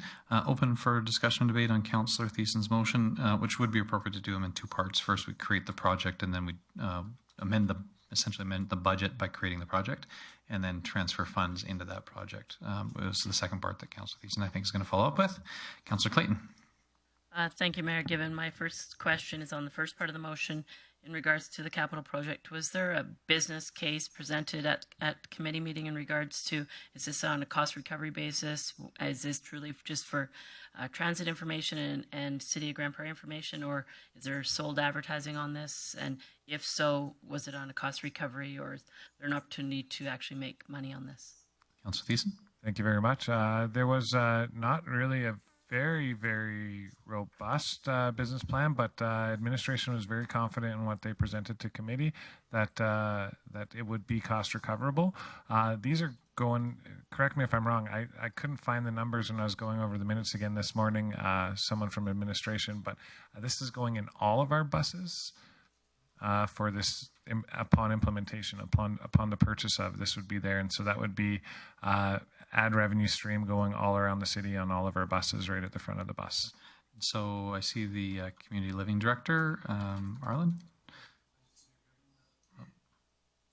Correct, it'll go in all the buses, and it's from, like, you'll probably provide the information, but we had another capital project and there's excess funds in there. So Steve Harvard, the transit manager, thought this would be a good use of some of the funds, and for advertising plus information sharing for the bus riders as well. So, and to modernize the buses as well, and it's used in other cities and to bring us up to speed on what they're doing as well. And additionally to that, Councillor Clayton, from the committee meeting, another part of the discussion which was contained in this report was that the management's estimation of the lifespan of the units was something in the order of, they estimated the payback time, which would indicate that they're intending to have paid advertising on them. The payback time was approximately 3 or 4 years, I believe 3 years. So management's intent, I think, is to actually have paid advertising on them in addition to city info. And the lifespan of the units is longer than their anticipated payback time. So yes, so there'll be a few years where they're paid off and they're making money. Councillor Clayton? Just a follow-up question, because it'll hinge on whether or not I support the motion at all. In item 2, the transfer of the $40,000 from the existing capital project to fund the initiative, Director Miller just referenced that it was from excess revenue or excess. There was revenue left over from a capital project. My question is this using all the remaining excess, or is this a portion of it? I'm wondering how much we had in excess revenue from this capital project. I think I might be able to let our director off the hook there. I believe it was for bus shelters, and it was about $350,000. Yeah, for $350,000 of what we had tendered out for our 20 bus terminal shelters and some solar bus shelters and heated pads. It was about $220,000. So it's coming from a fund where we're in excess of $130,000 after the tender. So this would just be taking that from the existing transit department budget and shifting it over to our advertising revenue. Thank you. Okay. Thanks, Councillor Thiessen, for clarifying, and Councillor Clayton for the questions. Any other questions on Councillor Thiessen's motion? I don't see anybody ringing in, so I will call for the vote, and this is the vote to create the new capital project, digital advertising monitors, and Councillor Thiessen will have a follow-up with respect to funding. So please vote on the motion to create the project. Thank you. That motion carries. Councillor Thiessen. All right, project created, and from there I would move that council approve the transfer of $40,000 from an existing capital project, being the transit accessible shelters and bus stops, to fund this initiative. Okay, thanks very much, Councillor Thiessen. I think that was sort of addressed previously with respect to the funding. I see Councillor Palat in the queue. Thanks, Mayor Grande. I guess it's more of a question. Can appreciate that we had some it's nice to be under budget, and so we have some extra money, and we're looking for other ways to utilize that. I'm just wondering what would happen with the other $130,000 now as well. And I guess for part of me is back to my earlier reason why I didn't want to borrow to do the downtown project. I feel we got to be very diligent on what we do with the funds, and I'm a little bit concerned that if we have extra funds in certain buckets, that we find ways to spend them in those buckets. And so I'd want to make sure this fund comes back to future capital for the entire city and not just earmarked for just transit. And the reason I'm saying that is I think this is happening here and there in the community, and I think for transparency, if we've been short on a budget, I think that's great, but I think the money should go back to where it started, and that's back into reserve or to the general pot, and then we can decide from there where it should be spent. Sure. I see the Corporate Services Director who may have an answer to some of those questions. Ms. Walker. Thank you, Mayor Given. So typically when a capital project is closed, if there are surplus funds, those funds are sent back to the reserve that they originally came from, and then they're put back to council to make decisions in future budget deliberations.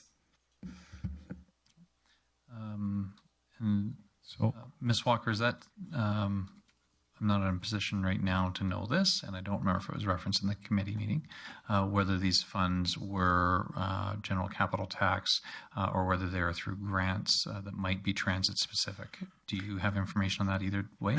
I don't have that information. I'm assuming that it came from capital tax. So then the funds would go back into the future expenditure reserve. Thank you. So there's a bit of an answer, Councillor Plott, that yes, any unexpended funds if council chose not to the 40,000 that is proposed, or any additional unexpended funds would go into that future expenditures reserve for council's consideration of budget. And I see the city manager as well. Thank you, Mayor Given, and I won't drone on about this, but I share Councillor Plott's concerns. He and I have spoken offline about this as well, and the CLT has spoken about this subject at length. There will be in the very near future a much more robust capital budget variance reporting system that reports on the progress and status of every capital project in the system. And when the project is completed, there will be a closing out of the project, no more charges to it, and a returning of the funds, as Ms. Walker has pointed out. That reporting frequency has not been robust in the past, so your discomfort, I think, is arising from a lack of information as to how that's handled. The wheels are in motion for that report to be regular and routine to council going forward. Okay. Thanks, Mr. City Manager. Councillor Platt. So I guess just what I'm wondering now is if for some reason this wasn't approved today, there would be an opportunity for the transit to put this in the next year's capital budget, and they could ask for it in the upcoming budget season. So for me, I think I like the idea. I just think that things should go through process. So if there is extra money, that's great.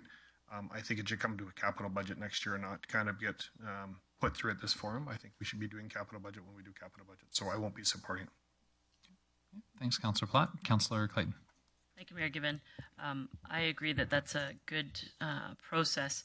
I guess I didn't explain why I didn't support the motion, but it ties into some of the financial restraints. But I also think that as a community that has a lot of investment into digital displays, screens, etc., around our community, that this in turn is a nice to have, and it's not necessary. We have a lot of business owners as well as municipalities invested into digital screens, and having a distraction with on the bus is taking away from the investments that are outside of the buses. So if the method to have further discussion on this is for me to vote against the transfer of the funding or the existing funding, I encourage rest of council to vote against the funding for whatever reason you may choose to. Thank you. Okay. Thanks, Councillor Clayton. Any other discussion or debate? I'll just enter to say that I actually support the point made by Councillor Platt that it's appropriate to see budget items at budget time in context of the entire budget discussion. I certainly appreciate that, and certainly at this time in the year, no matter how small the number is, it's not going to be that long until we have a budget discussion. And I would acknowledge that this is council explicitly saying we appreciate the suggestion from management on a way that we could increase our revenue, but we want to look at that in context of the entire budget, because I believe that management has a approach to increasing top line performance, as we've sort of spoken about in the past, to increase revenue. I support that concept, and would likely fund this if it was included in the budget. But I appreciate the intent around sequencing. I have a real concern when we're less than a couple of months away from council reviewing the budget, and we're making some amendments to it. Councillor Blackburn.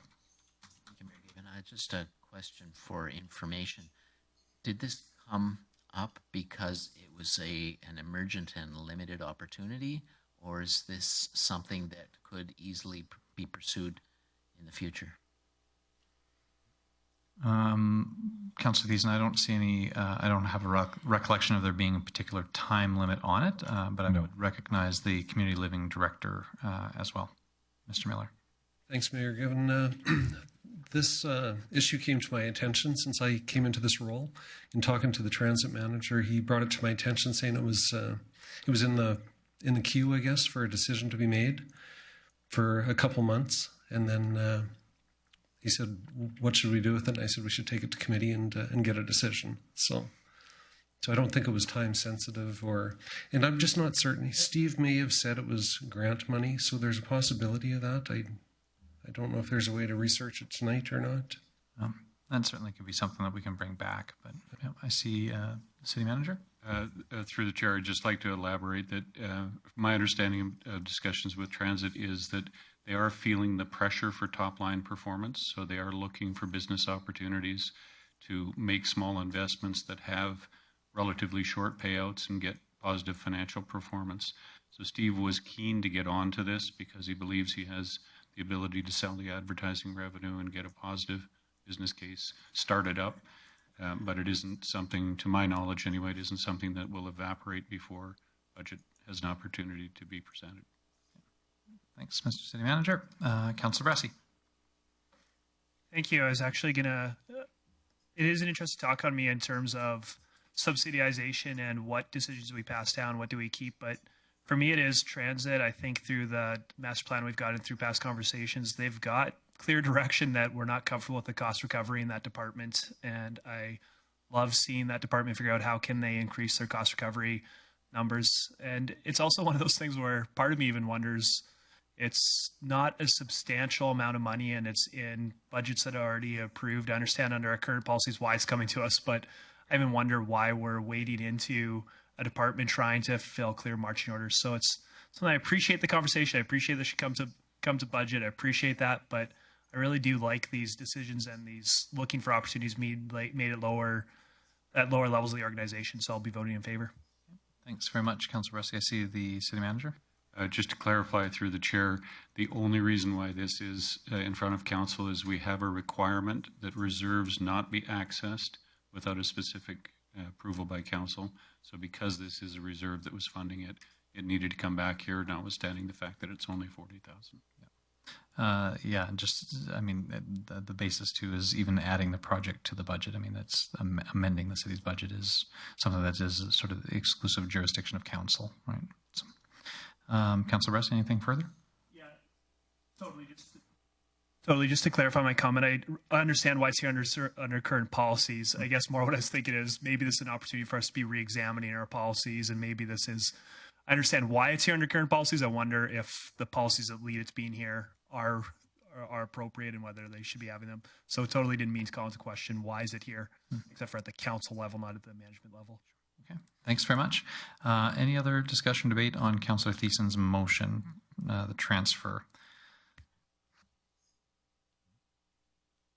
Okay, I don't see anybody else in the queue, so we'll call for the vote on Councillor Thiessen's motion to transfer $40,000 from an existing capital project, the transit accessible shelters and bus stops, to fund the new digital advertising monitors project. Please vote.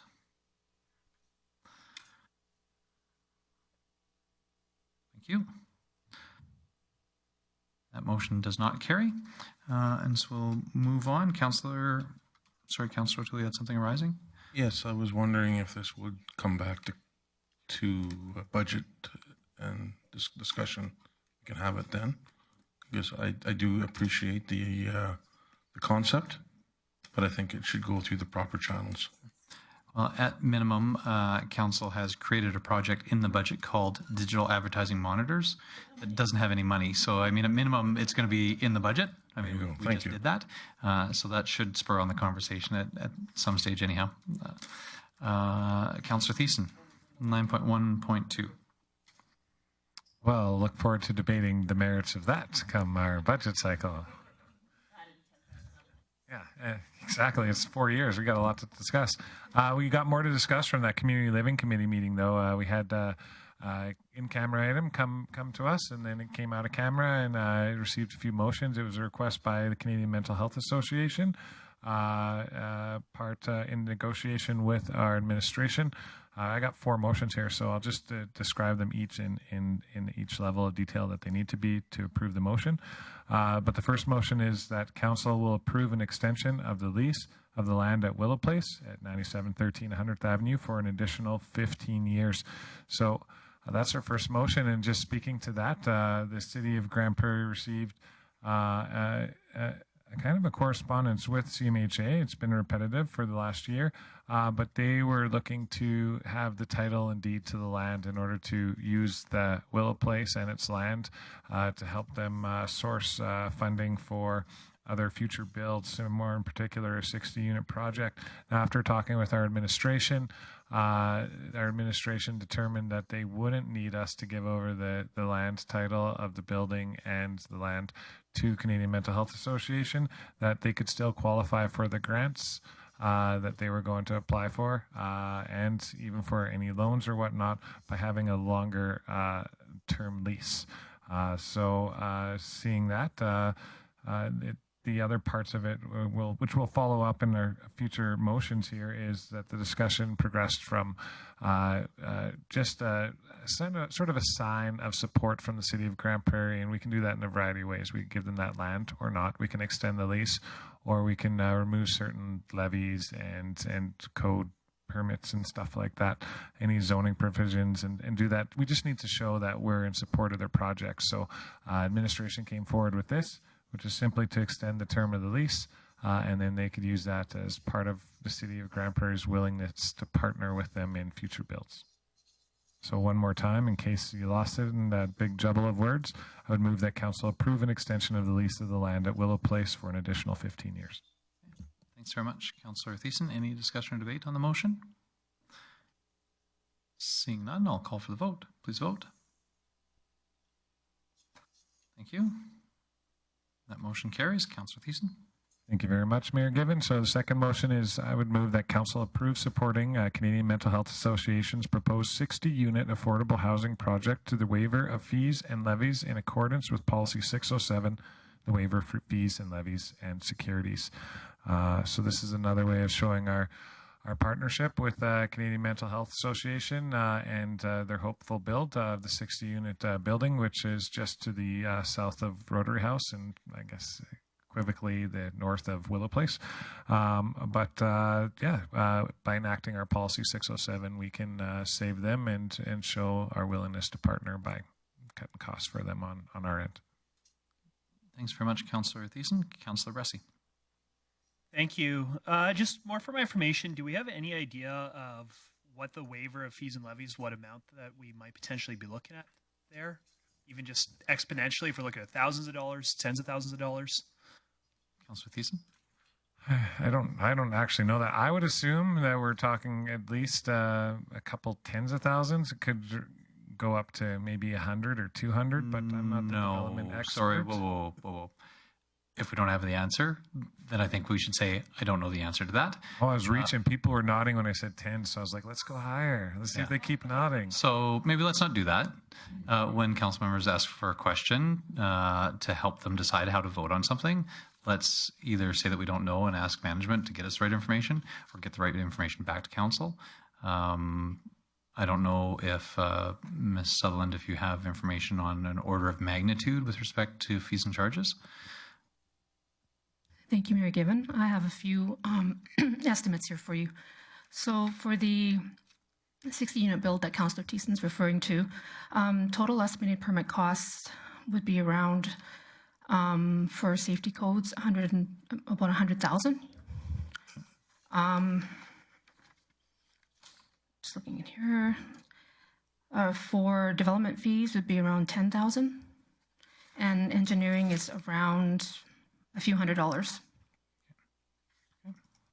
Okay. Engineering services.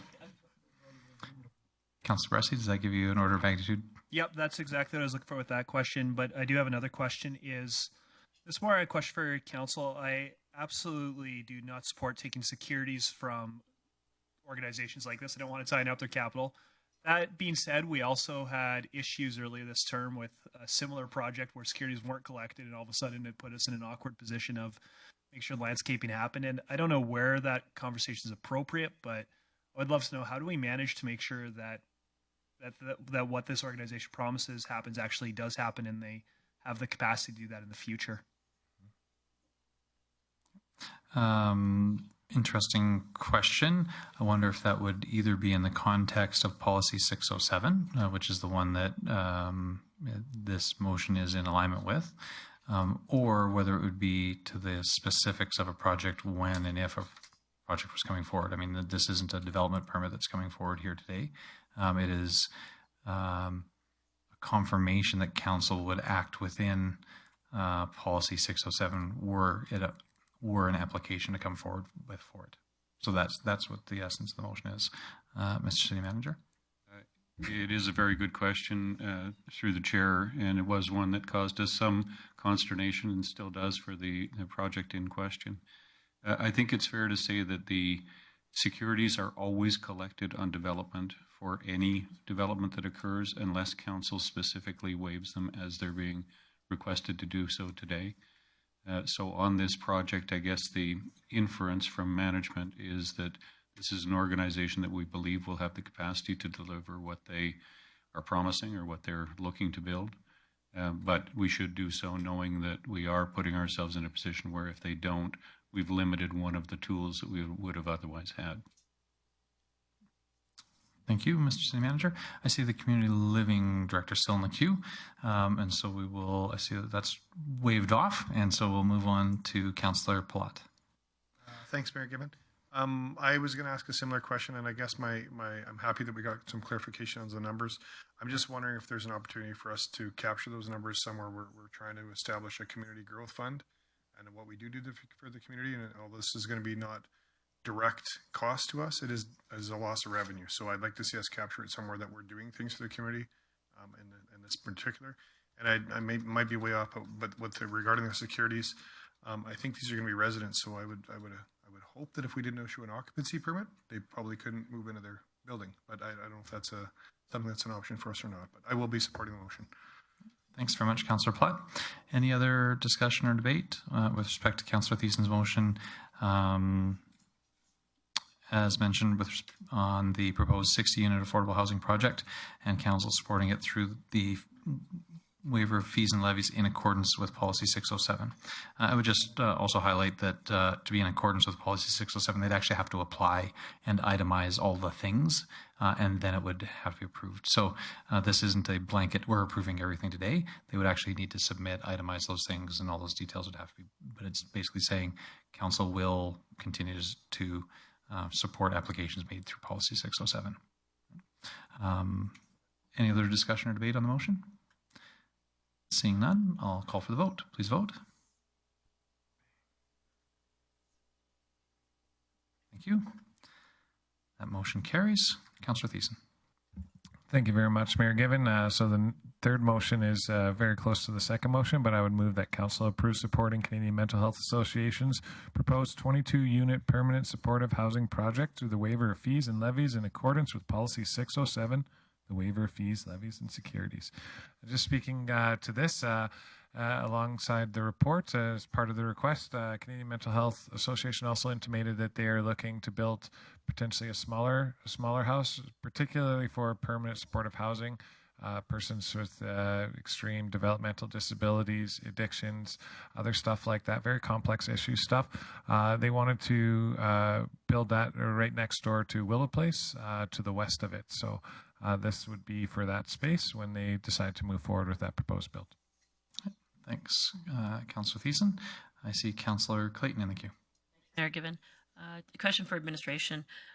Do you know the proposed time frame on the 22-unit permanent supportive housing project? Ms. Sutherland? Through the chair. It's all dependent on, and we're working very closely with them in regards to getting some potential grant funding.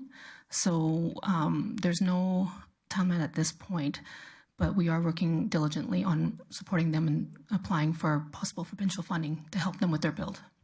So is it safe to assume that the 60-unit is first priority? Yes. So thank you. I guess my comments around that would be then, is there an opportunity for us to revisit something in Policy 607 for instances such as this, based on Councillor Bressy's earlier comments? Is us waiving these fees hingent on them getting support through grants and stuff, or is a letter of support, which is the next motion, enough?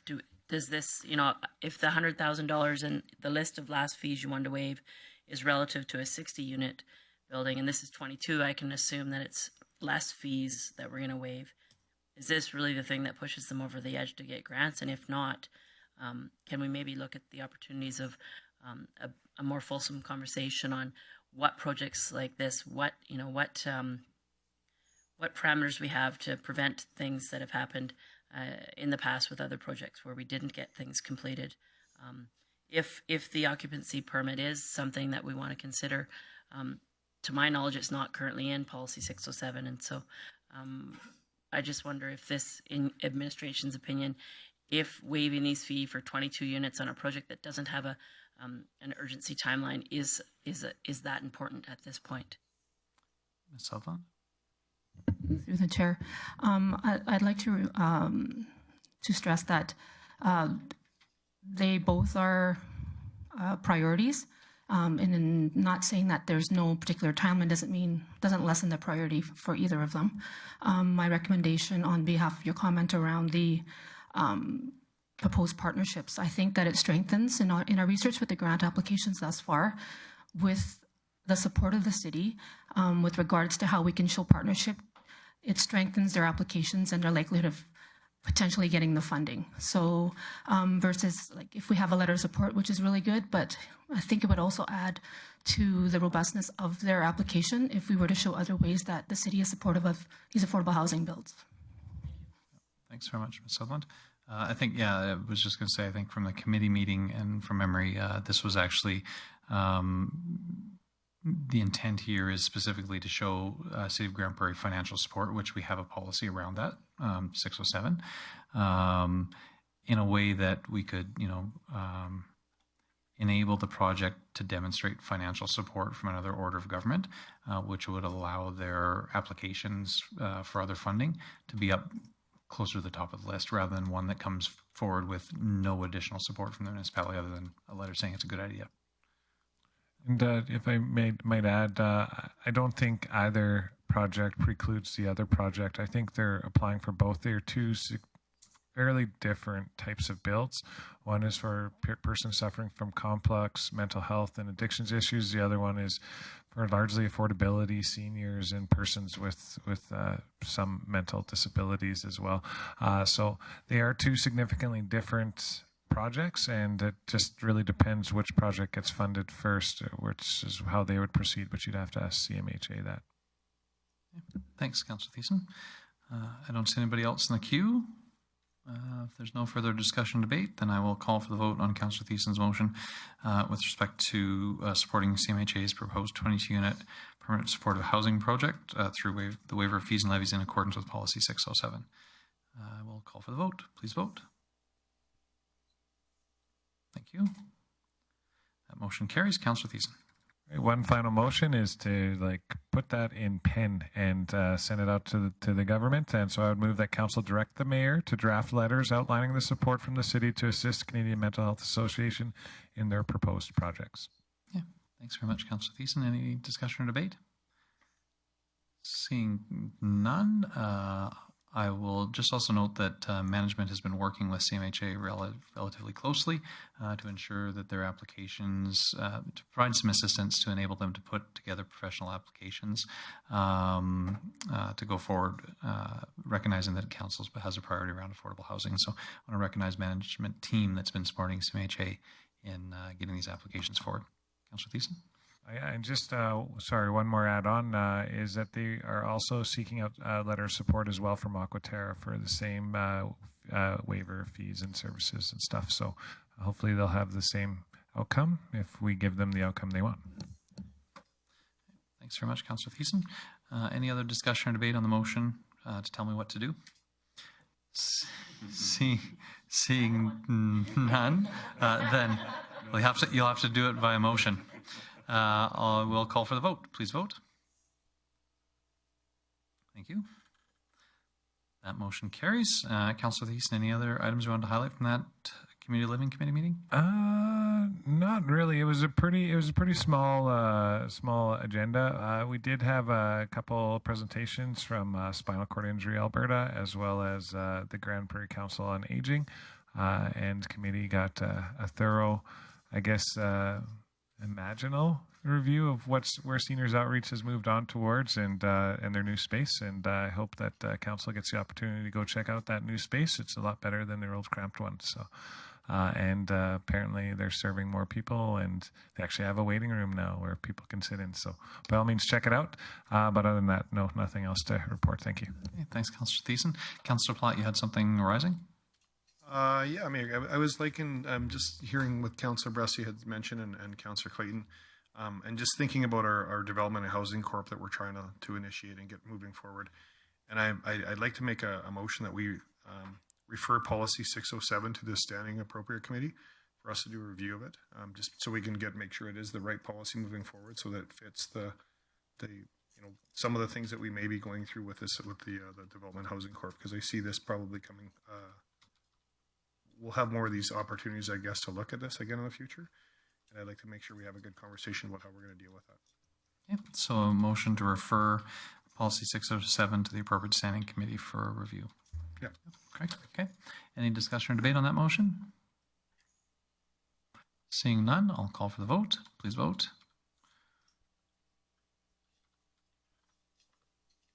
Thank you. That motion carries. We'll move on to item 9.2, Corporate Services Committee. Councillor O'Toole. Thank you very much, Mayor Given. I move the council receive the minutes of the Corporate Services Committee meeting held Tuesday, August 14th, 2018, as presented. Thanks very much, Councillor O'Toole. Any discussion or debate on that set of minutes? And are there any errors or omissions that we need to correct? Seeing nothing, I will call for the vote. Please vote. Thank you. That motion carries. Councillor O'Toole. I've got one recommendation here, and just to speak on it, every year we have a number of people that default on paying taxes, and that sometimes takes a while for them to meet the payment.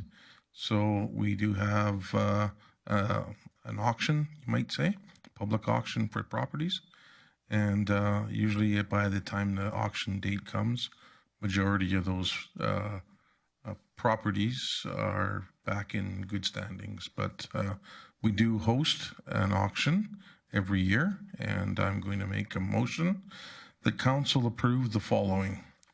The properties subject to the 2017 tax recovery notifications as per the attached list be offered for sale by the public auction, and that the auction be held in the first floor North Conference Room at City Hall on Friday, November 30th, 2018 at 9 a.m.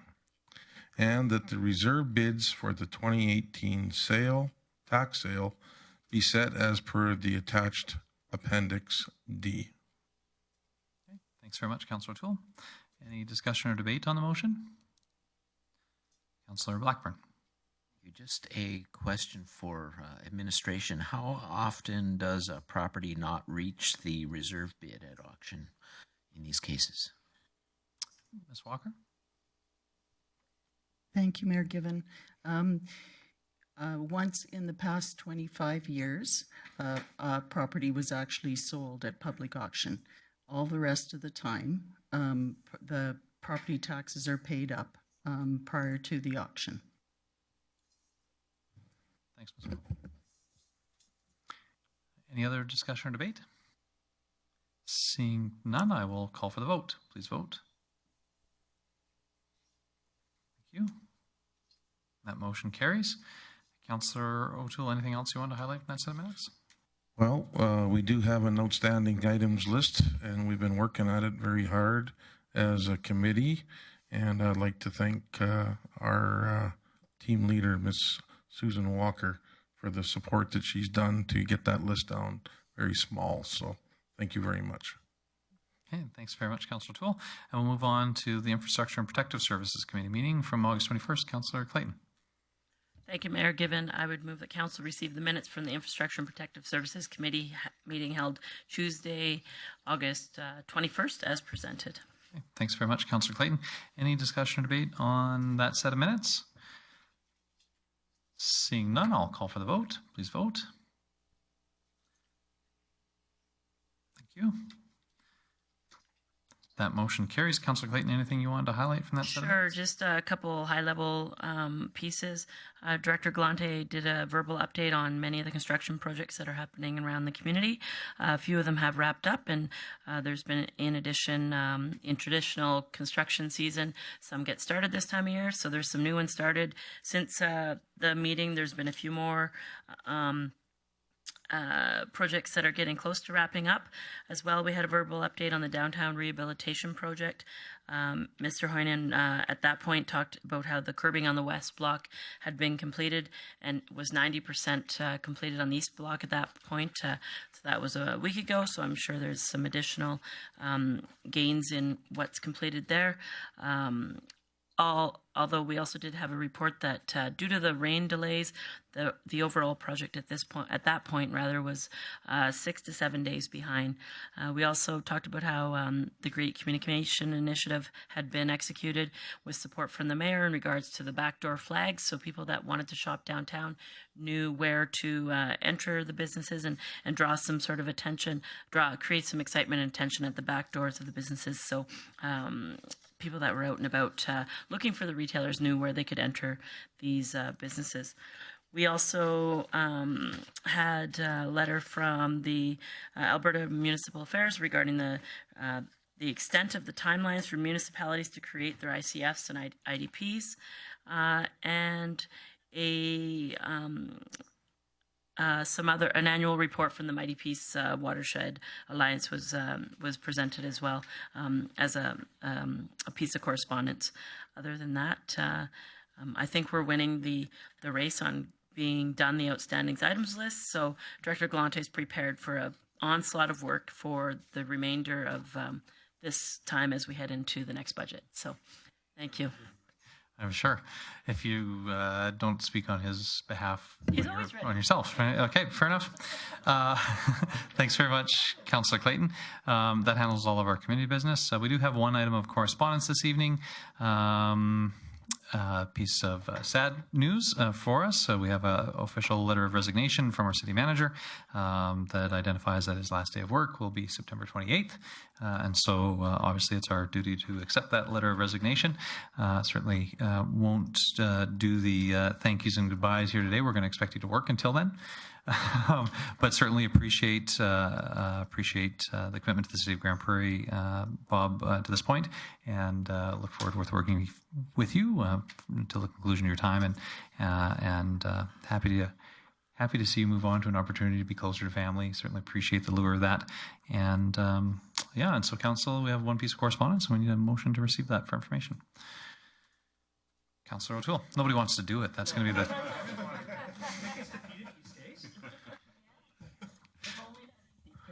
I will make the motion to accept the letter of resignation, and thank you very much. We still got him for a few council meetings. I'm just making him feel teary-eyed here right now, so it doesn't seem to be working. So trying to stare him down. Okay. Thanks very much, Councillor O'Toole. Any discussion or debate on that motion? Seeing none, then I'll call for the vote. Please vote. Thank you. And that motion carries unanimously. Wow. It's got to make you wonder. It's got to make you wonder, hey? All joking aside, we did have a couple of delegations that weren't related to the cannabis licensing provisions. There was a presentation from the Avondale Neighborhood Association with respect to signage and crosswalks and I think general traffic safety in the vicinity of the Avondale Neighborhood Park. Do we have any motions arising from that? The first I see is Councillor Thiessen. Well, thank you very much, Mayor Given. I would move that we bring this issue to the appropriate standing committee in regards to signage for playground area and traffic safety. You know what I mean. No, sorry, I'm not doing that anymore. Yes.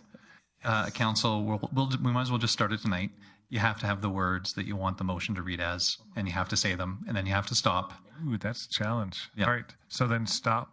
I will move that that we refer the issue of playground safety and signage on streets for crosswalk to the appropriate standing committee. Can I suggest that you may want to identify what location you mean that at? Oh, the address to the Avondale Park area. Yeah, 102nd Street. Dylan, where do you live? You're right across the street, right? There we go. Perfect. Okay, thanks very much. So, Ms. Williams? Okay. So the motion is to refer to the appropriate standing committee the presentation and concerns of the Avondale Neighborhood Association with respect to signage and crosswalk safety at the Avondale Neighborhood Park. Okay, perfect. Okay. Any discussion or debate on the motion? Seeing none, please vote. Thank you. That motion carries. And then our other one was with respect to... Sorry, Mayor Given, I'd love to make a second motion in sure. response to that delegation. Yeah. If I may. Okay, sure. With respect to that same delegation? Yeah, I think that I appreciate that motion. I was hoping to get something like that out of this meeting, but also it speaks to a larger concern I've heard in the community of just the visibility of our playground zones and our school zones. And I know this got discussed by the previous council, coming out actually concerns from the same playground. And I was at the committee meeting where it got discussed, and our engineering department had a very great presentation about best practices and highway standards and statistics and all of that. And I think that, but the discussion was based on just what are the best practices and what slows down traffic. I think there's another important component here in our strategic plan. When we address safety, we didn't just talk about the idea of people being safe. We also talked about people feeling safe. And I'm not going to quibble with engineers about what makes roads safe. I think that's their domain.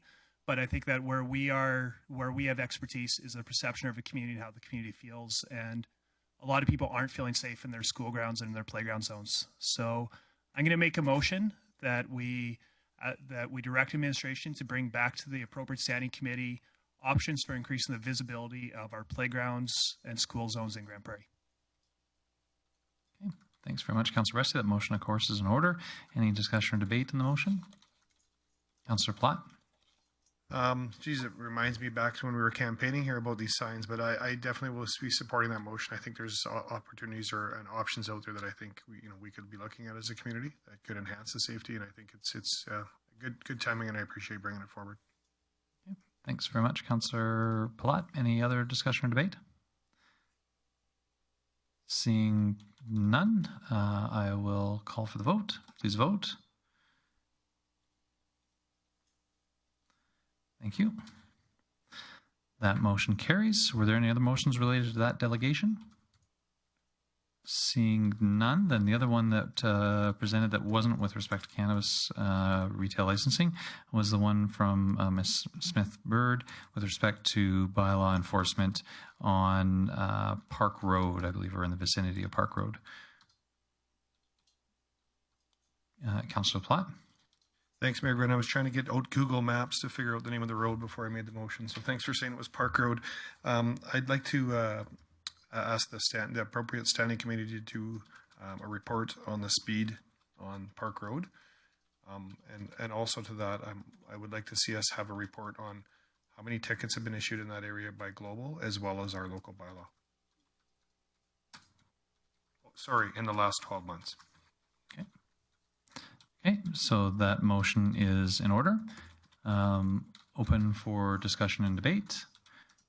So essentially, just to clarify, you're looking for one report, not a couple of reports. Councillor Platt, or what do you? That's how I made it. I'm not sure if we need to separate them for administration. If we don't, then I would keep it as just one motion. Okay. Is there any other discussion or debate? Seeing none, then I'll call for the vote. Please vote.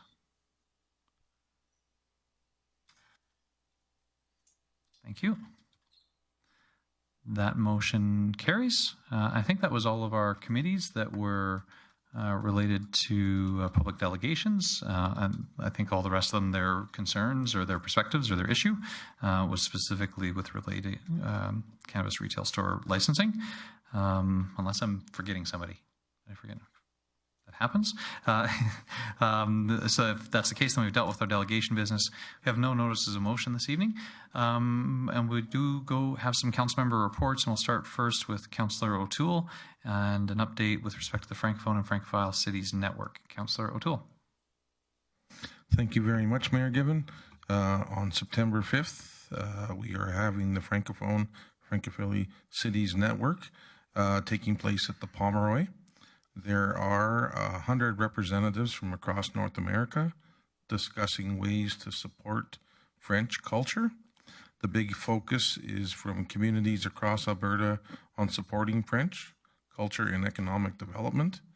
And this event is to This event is a chance to support that mission.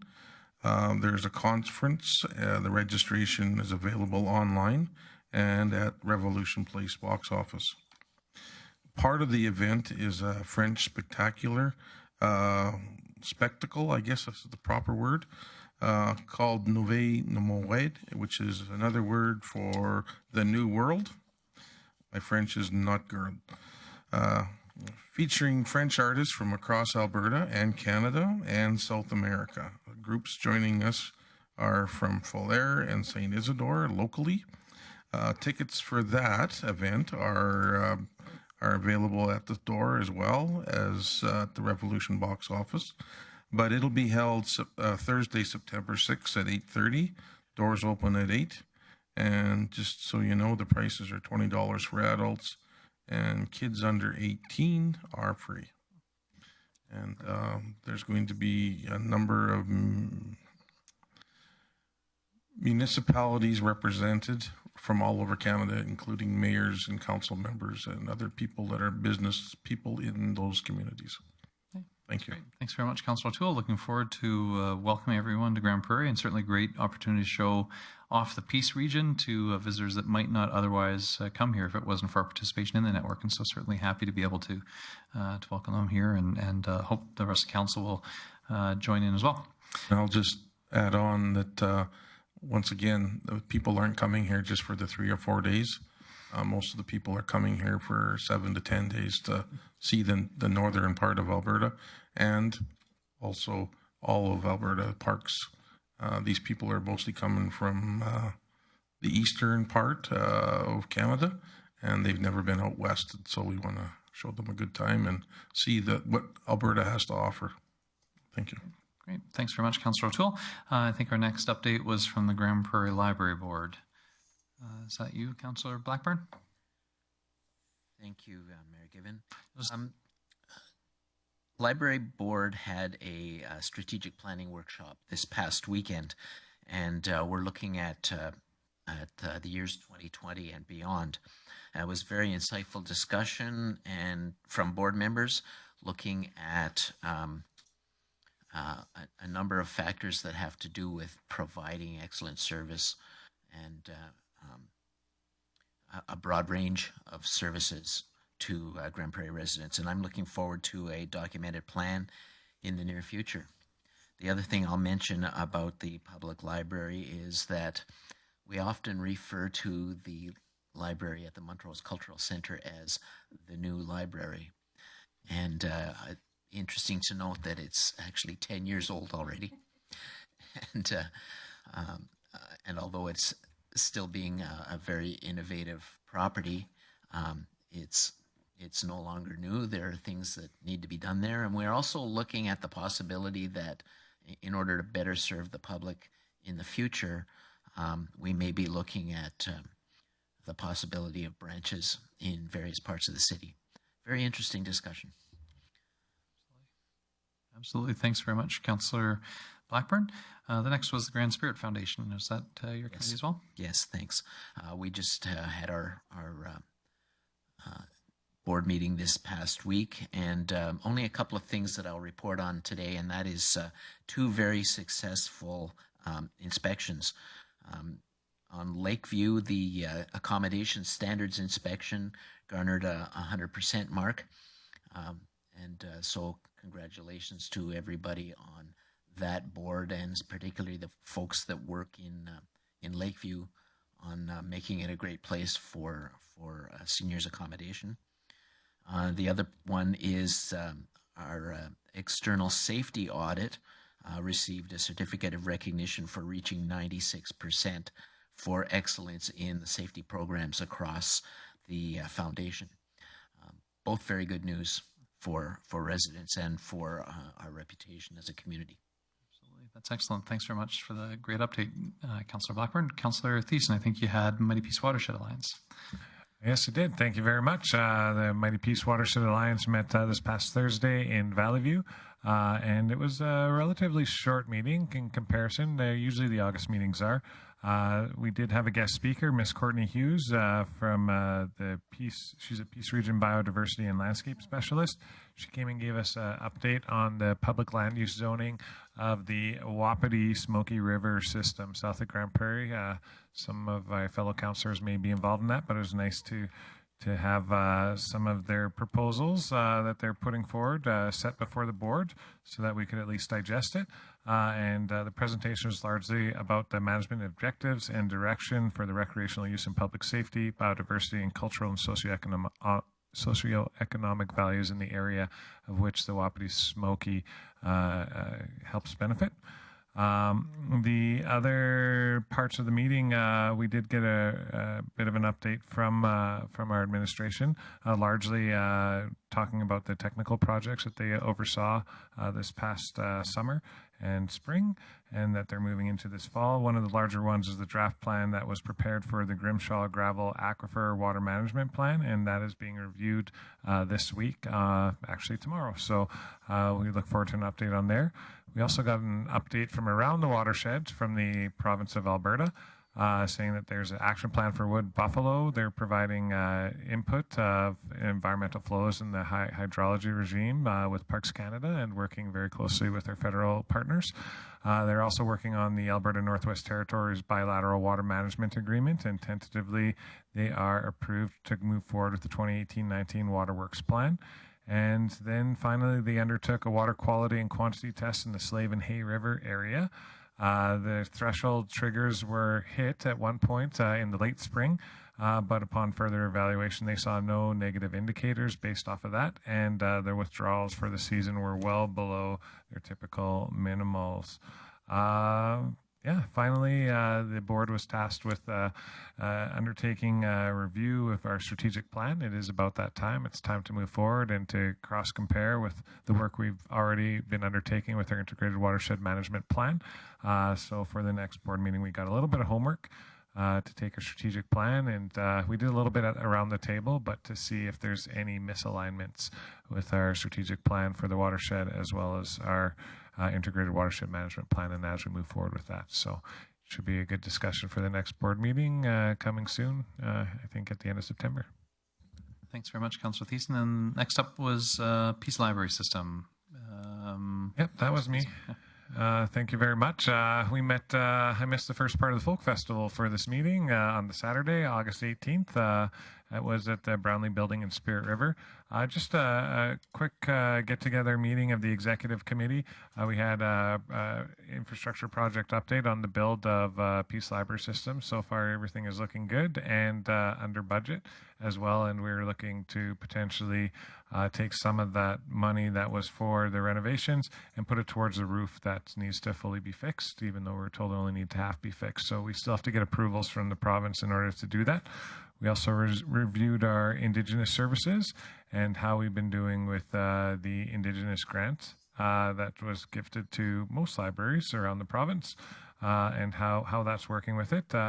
There was a motion from the board to review that and to have a more fulsome discussion at our general board meeting on what's working, what's not, and do we continue with the programs, or is it just money in and out? But I think at the end what we're going to find is that we're greatly benefiting the Indigenous populations who are either receiving library services on reserve or going into smaller towns to get that, as well as appreciating the culture by which our country was first established from. In saying that, we are on Treaty 8. And finally, we just reviewed a few policies and had some minor changes to that, and we're off and running by about 2 o'clock to get back to the folk festival for this guy. So it was a good meeting. Thank you much. Thanks very much, Councillor Thiessen. I think that was all of the reports from external agencies, boards, and commissions. And so if that's the case, then we'll do Council Member Roundtable, and we'll start with Councillor Bressie. Great. Well, thank you. A few events that were of note for me. Last weekend, I got to go to Wheel In On, which is put on by the Wolverines Sports Chair Association, Spinal Cord Alberta, and a few others. And that's always a great event to get to go and do whatever this is around the reservoir or wherever is always fun. And they always have good burgers, so I always appreciate that event. While I was down there, it was fun wandering around the pavilion area, and holy smokes, with new swings and a bigger skate park and a pool and a new playground going in, there's a lot of activity down there. I'm excited to be spending some long days with my family down there next year. But the big thing I want to highlight was the Bear Creek Folk Fest is something that I've always been working at summer camp when it's going on. So I've never actually got into it before. And this year I got back from a few weeks away Saturday night, just exhausted, ready for bed. And then I got a text from a friend of mine who I hadn't seen in a few years saying, I'm in Grand Prairie for the Folk Fest. You have to come down and say hi. So I went down with him, excited to see the Folk Fest. I never got to see the Folk Fest really that night because I ended up sitting at a table with him and about a dozen other people from Edmonton who it started with a small group of them a few years ago. And now he said there were 3 carfuls of them that came up. All but one of them had never been to Grand Prairie before, and they only came up for the Folk Fest. So it gave me great comfort that our tourism funding is funding tourism. And it was really exciting to see these people here, and they weren't the only ones from out of town I met that weekend. So it's a great event. I love what it does for volunteerism in our community. I love what it does for culture in our community. But I also really love what it does for tourism and stimulate our economy. Thanks very much, Councillor Bressie. We'll move on to Councillor O'Toole. Thank you very much, Mayor Given. I've done a number of events this past couple of weeks. I did attend the Burgers to Beat MS and the biggest mouth in town. Just to give you some understanding, Alberta, Grande Prairie region is probably the highest number of MS cases in the country. And saying that this A&W, the traditional A&W on the north side, has been the #1 seller of teen burgers 5 years straight, and it looks like they're going to do 6 years straight. And yeah, that was an exciting event to go and be part of and hear this great news that we are, there's a car show there, and there was a biggest mouth in town contest, which I was a judge, and they had to eat a teen burger or French fries and drink a root beer. No, I wasn't a contestant. It wouldn't have been fair for nobody. But anyhow, it was done and it was a success. Also, we had, got one more here I wanted to talk about, was the Aboriginal Job Shadowing Program graduation. The 15 graduates, Aboriginal descent, they had jobs given to them to work with industry, and they learned everything from basically shoveling gravel to accounting to if you were working for 7 generations for the last 6 weeks, you were part of the drilling operation, you were part of the engineering part, and yeah, it was a fantastic graduation. There was other awards given to some of the students. It was at the GPRC, and I'd like to thank all the businesses and industry that supported this program. Intention is to keep these people in the Peace Country in our region. So I think that's a successful program right there. And I'll leave it alone. Thanks very much, Councillor O'Toole. Councillor Clayton. Thank you, Mayor Given. I wanted to talk about 2 events that I attended, not as in council capacity, but that I thought were great events. I had an opportunity to attend the Storm Hockey fundraising golf tournament. I think they had a great turnout, and I know they raised a decent amount of money on it. There was good support for that, and as well, I attended the Bear Creek Folk Fest for the first time. It typically didn't work for me in regards to the timing of our family holidays. However, I was able to attend this year, and I thought it was a great event in the center of our city, which was especially nice. Other than that, I don't think anybody mentioned the event we were at today. So in regards to the ribbon cutting today, it was the grand opening, the official opening for the Grande Prairie Collision Reporting Center at Eastlink. It's quite a special day for the city as well as RCMP. It's been a few years in the making, and it truly will save time and money. There was some statistics that were discussed today in regards of the numbers of hours of RCMP that are spent on non-injury collisions.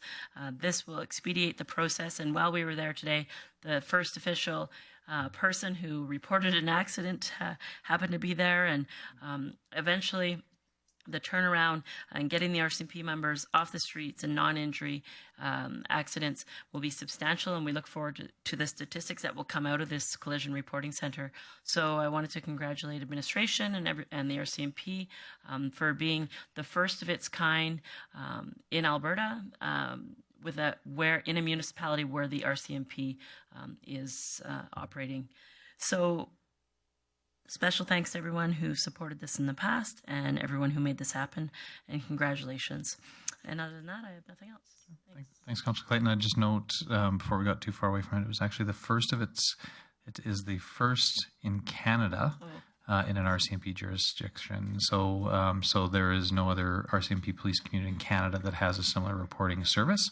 And I think a testament to the innovative nature of the RCMP locally and in K Division, and the relationship that we've developed with them over time to be able to sort of get that ahead. But just want to make sure that we caught that before anyone thought it was only Alberta. I mean, Jesus, yeah.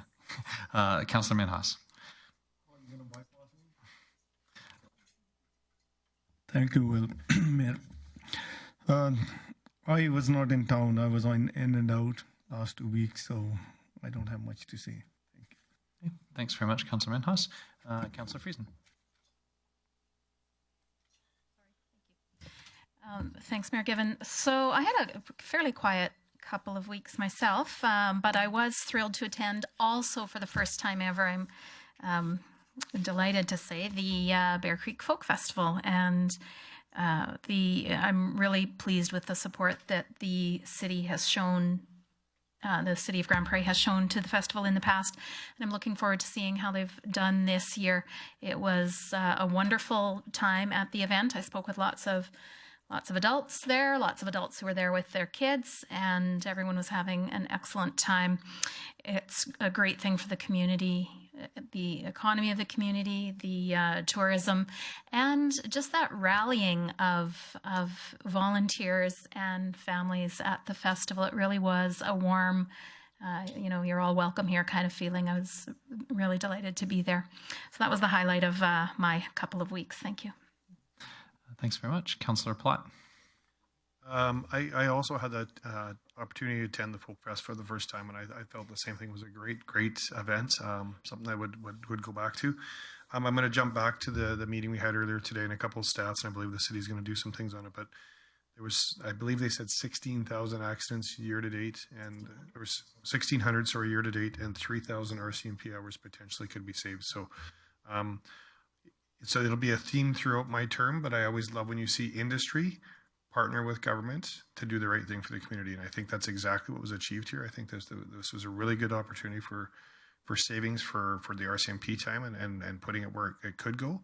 And I think it was great that industry was at the table with them and kind of spurred that idea along. So I thought it was great. The highlight of my last 2 weeks was a meeting that the city had with the county. We sat in a closed door and we just had a really good conversation about lots of different things that could affect the region, the area. And one of the reasons I campaigned and originally wanted to get into this was I really thought there was an opportunity for us to work closer with our neighbors, with them and the MD as well. So if any of them happen to be watching, I want to thank them for the opportunity to sit with them and look forward to more of those meetings in the future. Thanks very much, Councillor Platt. Councillor Blackburn. Thank you, Mayor Given.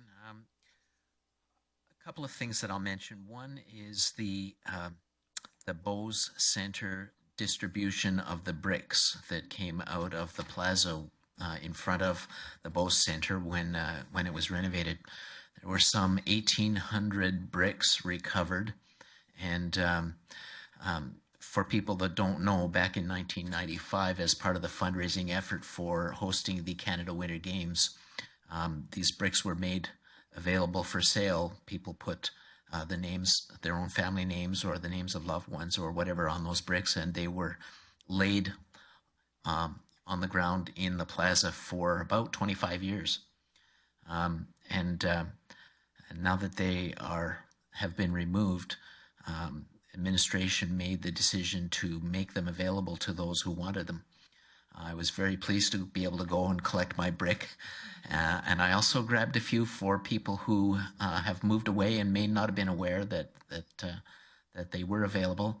And kudos to the people who managed displaying, cleaning, and moving around those bricks. I must say that they're about 5 pounds each, 5 or 6 pounds each. There was a lot of hauling that went on, but it was a great effort, and I think that many people appreciated the opportunity to be able to recover those bricks. I'll mention only very briefly that I was very pleased to attend the Collision Reporting Center opening today. One of the things that I wondered about, and they mentioned in their presentation, is that the operation is fully funded by the insurance industry. And I think that it shows a great deal of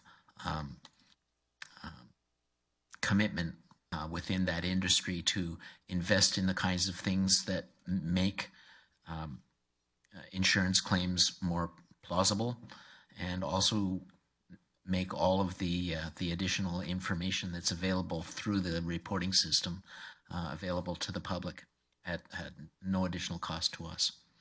And again, very briefly, Bear Creek Folk Festival.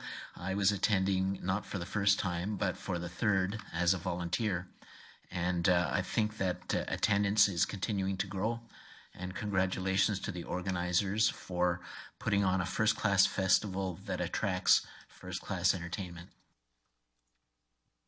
Thank you very much, Councillor Blackburn. Councillor Thiessen. Oh, I thought I was the only one that was going to mention the folk festival. No, actually, it was a pretty good couple weeks. A couple of things I'd like to highlight. Of course, it goes without saying, the Bear Creek Folk Music Festival. What an incredible event! This was actually the first year I got to sit down for 2 full days and just take in it. Well, what I didn't miss when I was at my Peace Library Systems meeting. But anyways, it was still a wonderful time to just sit there as a spectator, not as a volunteer, not as a council overseer of funding, just being there. And the energy was there, the spirit was there, and everyone was really, really happy. And it was really, it warmed my heart to see like that whole field pretty much full, and knowing that it could just only get a little bit more full before they're going to probably start having discussions on where is it going to go next along the Bear Creek. It was great. But one thing I wanted to highlight was on the August 16th, right before the Bear Creek Folk Music Festival transpired, I had undertaken sort of a project of sorts, I guess because of who I am. And what I do, I was asked by Sarah Card and John Kriska and Helen Rice to help with the opening kickoff, the kickoff before the kickoff of the Bear Creek Folk Music Festival, the outdoor music festival and barbecue fundraiser, which was quite frankly a big hit. There was many people who came and saw that event that had lots of local artists, that had lots of international artists, all provided for free on the streets, and a very affordable barbecue for anyone who wanted to partake in dinner with their family. It was an honor to be a part of that. I think we had roughly about 700 people come and go throughout the day, which is nice, knowing that some people bought tickets and some people who couldn't afford to have tickets, I watched as other people bought them tickets. And I also watched as they got to take in a world-class event for absolutely nothing. And so that was really a gem. And a big thank you to Sarah and John and Helen for making that happen on our downtown streets. It kind of reminds me of when Connor Coney came to us and said, when we open up the streets, we can have a big party. We'll have hot dogs and hamburgers and live music. And I harassed him a little bit. And I said, really? And you're going to open up these streets and who knows what's underneath the ground there and what kind of hazards are there? That'll never happen. And then there I was emceeing the event myself and helping create it. So anyways, dreams do come true. That goes for all of our administration and any person who dreams. Also, I had the opportunity, I was asked by the Grande Prairie Public Library to be the council representative on a panel on cannabis. And I was there to speak largely on just the governance role of council and what we're supposed to do there. But I ended up picking up the bylaw portion as well. So I was really happy. I got extra long flights that day from Calgary, and I got to brush up on that because I didn't expect to do that, but I figured better safe than sorry. It was really well put together. So thank you to Jill at the Grande Prairie Public Library. Thank you to Andrew Boone from Leafwise for taking part, and to the 20 participants who came out to get their cannabis questions answered. I hope I did not let you down. And before I go, I think I too was also at the Collision Reporting Center today in its grand opening, and there's been lots of thank yous that have been gifted out, lots of hard work from administration and from the RCMP. But I think it needs to be mentioned that every single time we met with K Division, every single time we met with the province and justice or any kind of law enforcement, our mayor, Bill Given, was there asking about when's the Collision Reporting Center coming? When's their Collision Reporting? He was very tenacious in this approach and very respectful, and I think it's a big reason why we got to cut the ribbon here today. So a big thank you to our mayor, Bill, for being so tenacious in this for our community. I think it's going to greatly benefit our CMP officers and the safety of our community. And now you don't have to stand in line at the detachments. You can go stand in line somewhere else at the Eastlink Center. But thank you very much. It's your leadership and now and the leaders that have come before us that paved the way for us. So thanks for paving the way here for a better and safer community. Thanks very much, Councillor Thiessen, and I really appreciate the nice comments on that. But absolutely, that was a council initiative led by council. I had the pleasure of being a spokesperson on behalf of council at a number of opportunities. But I know yourself and other past council members. It was great to see Councillor Radburn, past Councillor Radburn, come and attend. It was something he was also very passionate about. But yeah, absolutely. I mean, long-term work to get an improvement for our community, but it's a systemic change, and happy to see that moving forward. Just a couple of other items that hadn't been reported by council members. The council members may not have attended at. On Wednesday the 15th, I popped over to the RCMP detachment where the officer in charge, Don McKenna, gave out a CO's award, recognition for community service commendation to Jackie Aiken-Kish for her work at PACE, particularly for an event where the RCMP had done a special operation targeting Johns in the community. And after they had done that, the superintendent called Jackie and said, look, we have all these Johns. Could you put on a John school for them? And Jackie said absolutely, and she had it ready to go to, sort of by the Sunday. So I think it was a Friday night that she got the call, and she had this training and class ready for these Johns. And so Dawn wanted to recognize her for that, but also for her long-term service in the community. And so it was my pleasure to take part in that. I was in Edmonton for 2 days for the Minister's Opioid Emergency Response Commission. We had a 2-day meeting, and we will see the the quarterly reports coming from that. And the Commission is also was discussing its work plan for the balance of this year and our appointment. Other items that hadn't been mentioned, I had the pleasure of taking part in a interview on behalf of Norboard. As many people know, Norboard, formerly Ainsworth, an important part of our local community and economy, and they're doing an economic impact analysis. And so it was my pleasure to speak with the consultants about that. And then I also did later that afternoon a interview with CFWE Radio. They're 105.7 in Grande Prairie. You may or may not be familiar with them. They are owned by the Aboriginal Multimedia Society. It is a country music format station that is specifically targeted at Alberta's First Nations communities.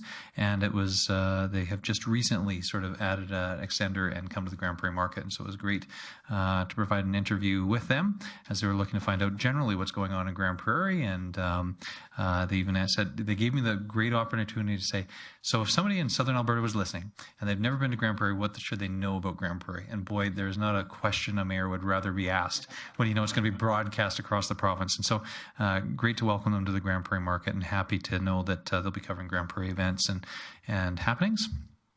And then last week, Thursday and Friday, I was in Cochrane for a meeting of the AUMA Board of Directors. So we had a regular board meeting hosted at the town of Cochrane's municipal offices.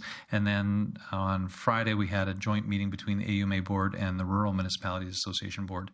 The two organizations get together on a regular basis to identify items that we can collaborate on together with taking joint positions towards government. And so both great meetings. And if I can, just in terms of a shout out for Cochrane, if you get an opportunity, find out about the work that they did to revitalize a former paper mill site in the core of their city. It was a Domtar was the company that was operating there, but they actually initiated what's called a community revitalization levy. It's something that's allowed under the Municipal Government Act, and it allowed them to put in place the infrastructure that would allow for that brownfield site to redevelop. And the results are nothing short of amazing. You would never know that it was a former brownfield site. And to the contrary, one of the stops on a tour that the town arranged for us was at the Garmin Canadian headquarters. So Garmin, the watchmakers, the people who do maps and that kind of thing, their Canadian headquarters are actually on this former paper mill site that was revitalized through the use of that tool that was allowed under the Act. But it was a great opportunity to meet the local council there, but also obviously work with the AUMA board and the Rural Municipalities Association board on some issues of mutual concern. And that's all I have to report. Thank you.